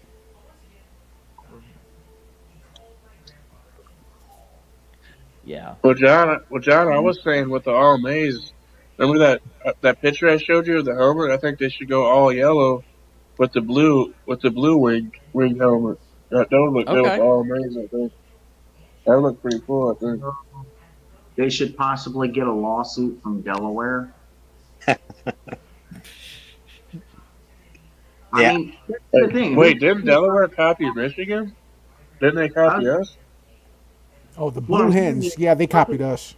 Helmet and look at the Michigan helmet. Somebody has to sue somebody because they're the exact same, except Michigan's blue is darker. That's it. They have the wing helmet too. Yeah. So it ain't as special as it used to be. I think that's Delaware State, not Delaware. I think Delaware State. No, it's has- Delaware. Oh, Delaware. Delaware. It's Delaware. State. Oh, it is? My bad. Because Delaware State is the Hornets, and they're Yeah. red and blue, if memory serves. Yeah, that sounds Oh, about yeah, right. that's good. I know they're red. Yeah, as a Penn State fan, I don't necessarily see those alternates like ever. That's not a thing they do. On occasion, they'll do I guess, throwback, and all that means is they put numbers on one side of the helmet and then stripes on the socks and call it a day. And that's basically it. So nothing flashy from those guys. It's like the Cleveland Browns throwbacks. Yeah, not much of a throwback at all. Ugh, The Cleveland Steamers. those are ugly. You know what throwbacks are coming back this year? The Tampa Bay creamsicles. Oh, those are the ugliest things I've They're ever seen. gonna be yeah. terrible. They're gonna be terrible. Oh, God. Oh yeah, you know you love them. One of the worst things I ever saw in my Oh. life was when Tom Brady was in that creamsicle orange. I wanted to throw up. It's like, how can a man I love wearing something so freaking hideous? Oh, yeah. And Baker's gonna step up. Baker Mayfield's gonna step up in that pocket with that creamsicle on. Oh, And God. get That's sick. shellacked. Look out, y'all. The only thing You're gonna worse get in the speared. NFL, Speared like a popsicle. the only thing worse in the NFL, beside other than those creamsicles, was whenever, speaking of Michigan State, when Seattle Seahawks had those lime green. That's the only thing I've ever seen that was worse. I than the hated those creamsicle. those Steeler Bumblebee uniforms were bad too. Ugh, those were Oh, the bad. Bumblebee unis. Yeah. Oh, I don't know. Those are kind of I'm neat. all right with those. Really? You liked it? I don't know, it kind of makes me think of them as like a rugby team. Yeah, that's what they kind of. You're right. They kind of look like a rugby team. They look pretty good in person. They do. I'm a pretty big Steelers fan, so I do like the Bumblebees, but I don't know. There's You know definitely what's bad? other ones that are out there that are certainly better, especially this year with some of these new ones that are sort of popping up. I really like the Titans. They're going back with that Oilers throwback, and also I don't know if you caught the Broncos. They have the old logo on the helmet, but the helmet's all white. Looks really nice.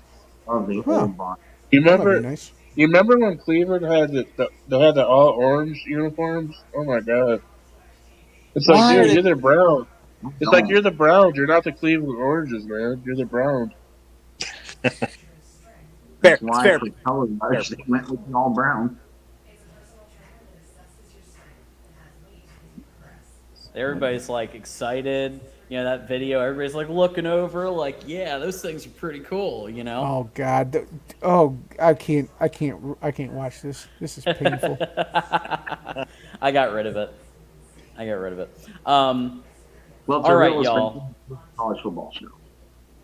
It is a college football show, although we do occasionally deviate into voice of NFL football, and we will at various points. Trust me. But mostly college football. But we are at that time where we're going to start. We're going to do our last segment, which we do final thought, and we do where can people find you on the internet. So we're going to go ahead and start with, who do I want to start with? Mike Ford. Oh, you can Final thought for you.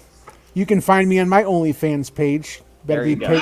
Oh paying man, subscriber. oh man, what is it? What is it? I'm excited. I'm so excited to see this, Mike. Yo, the free content is only G rated. If you want to see anything special, you got to pay. What? Are you kidding me, bro? I was so excited, man. You had me. You had me. No. Big Daddy got to get paid. You ain't no exception. Oh, Mike's sending up those feet pics, apparently. Hey, whatever sells.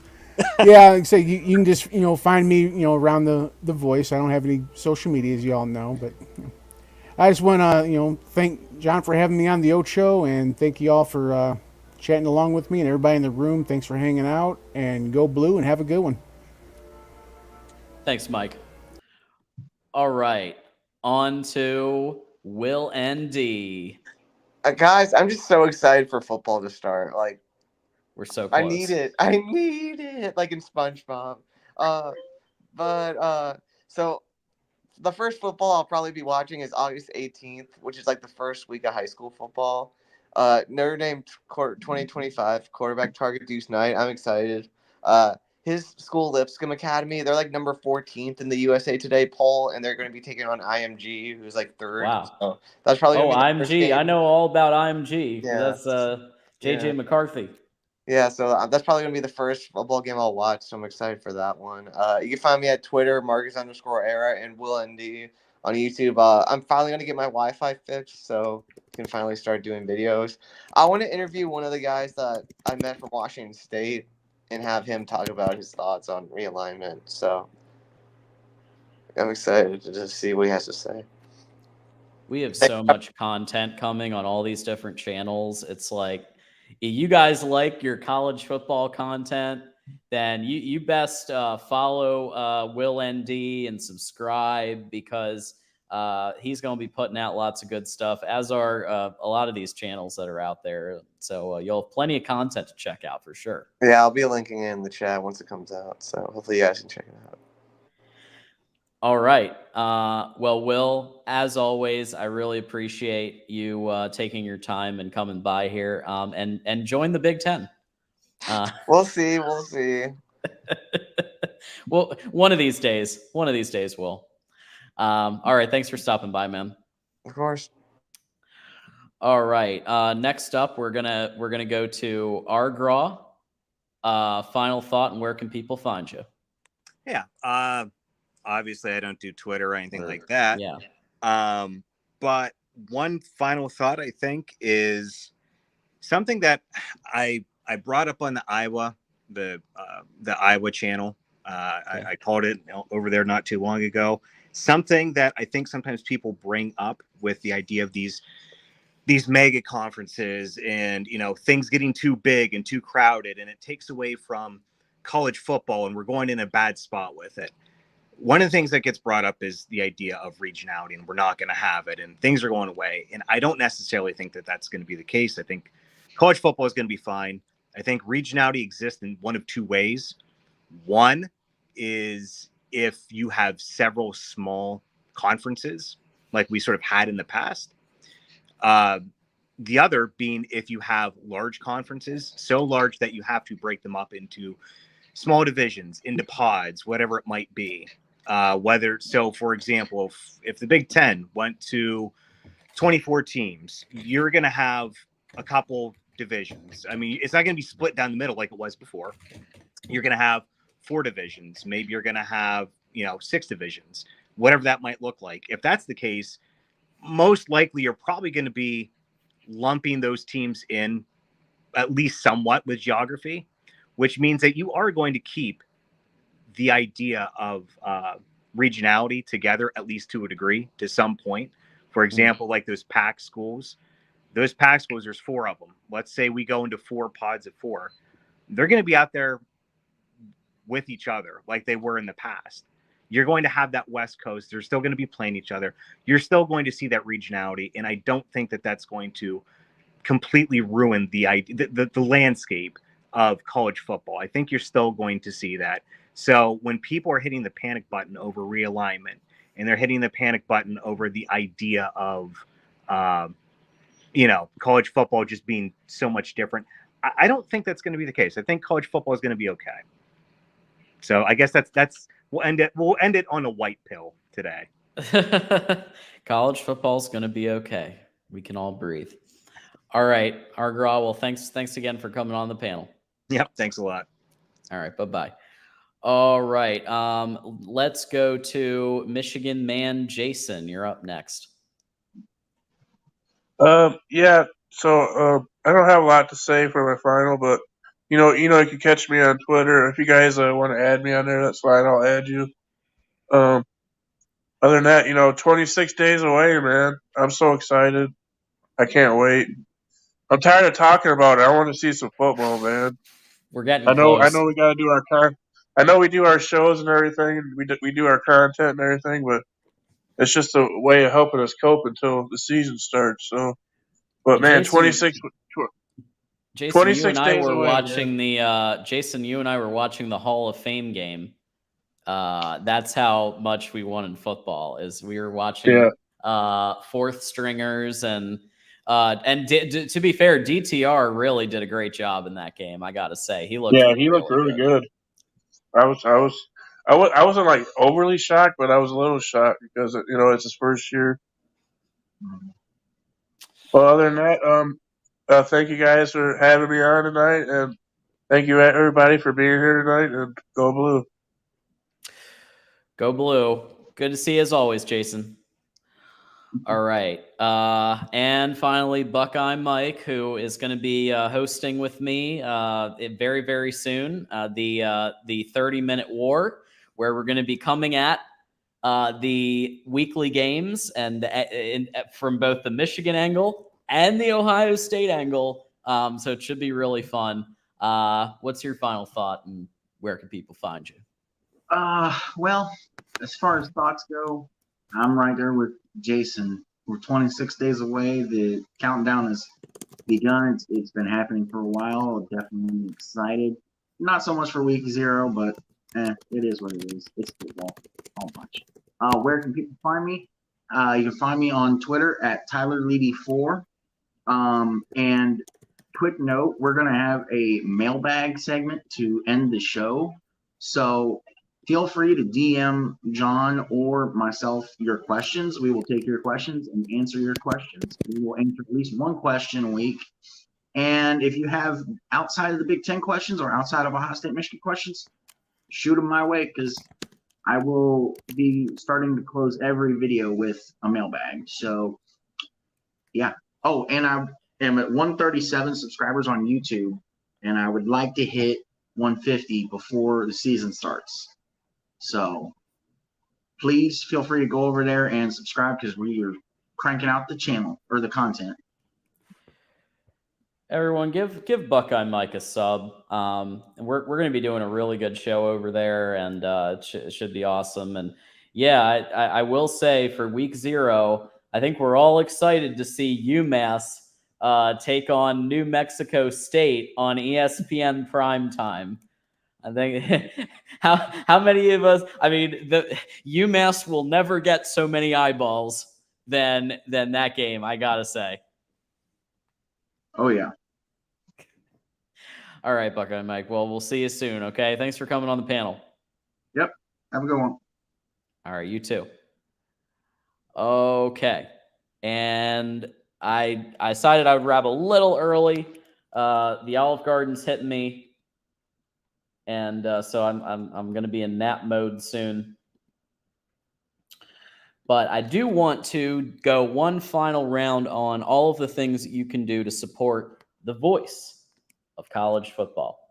So first and foremost, and yes, Jason, now you have I forgot to put your Twitter up. My bad. Jason's got his Twitter, Jason_Moose313.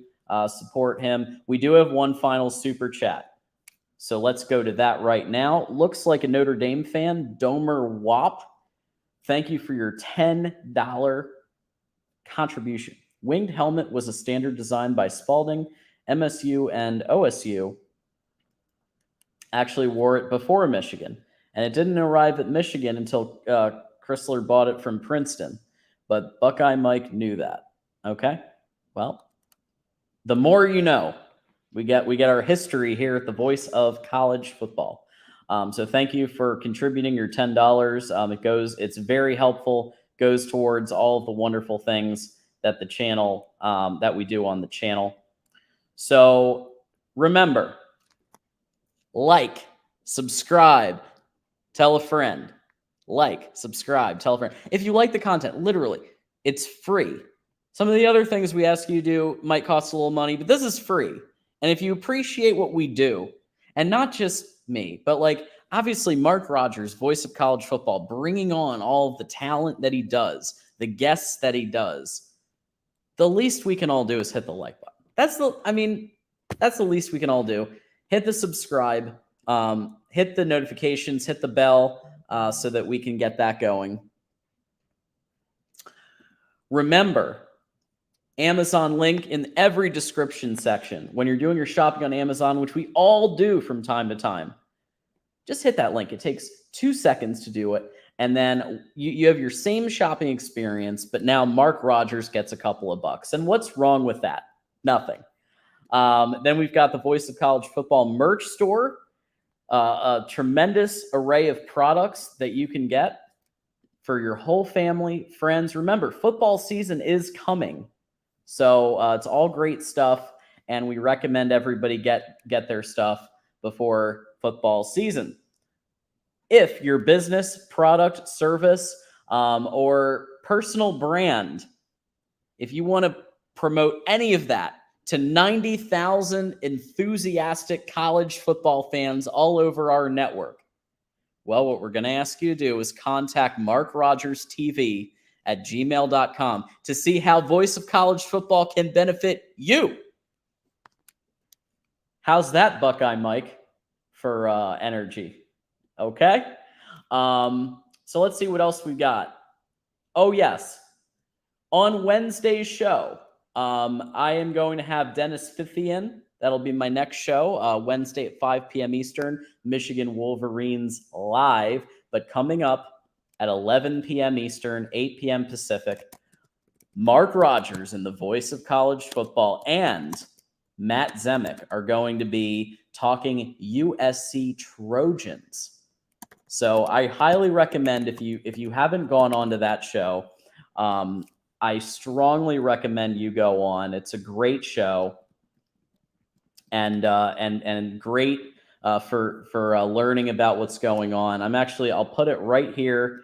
It looks like we got to get the live video up, but at the very least we can get the channel link right here so that everybody can go right there and then just pop on the channel, pop on the live once it goes. Thank you, Daryl. I went up from a 6 to an 8 out of 10. Thank you. Thank you for that. Just say how pathetic Ohio State is one more time. Ohio State, you know, let me say this. Sometimes you're born on third base and you think you've hit a triple.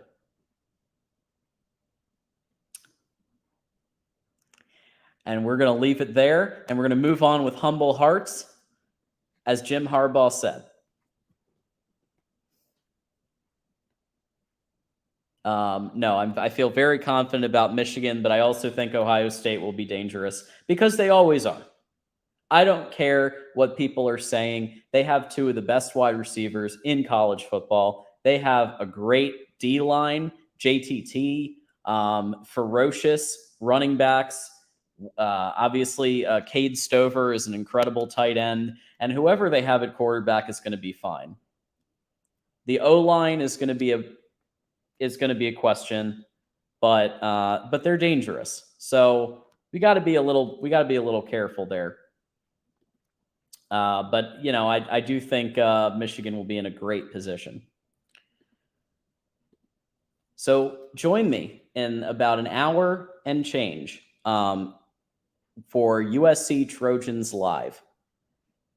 And until next time, Well, first I want to thank everybody who was on here, was on the panel, was in chat, hit the like button. There is, oh crap, we got one more super chat. We got a super chat. Hold on. There we go. Michigan man Jason Moose was on our panel today. Go Blue. Good show, Mark and John. We've got to make sure we honor all of the super chats. So thank you for that. We appreciate that. All right. And until next time, go Blue and go Big Ten. Thanks, everybody.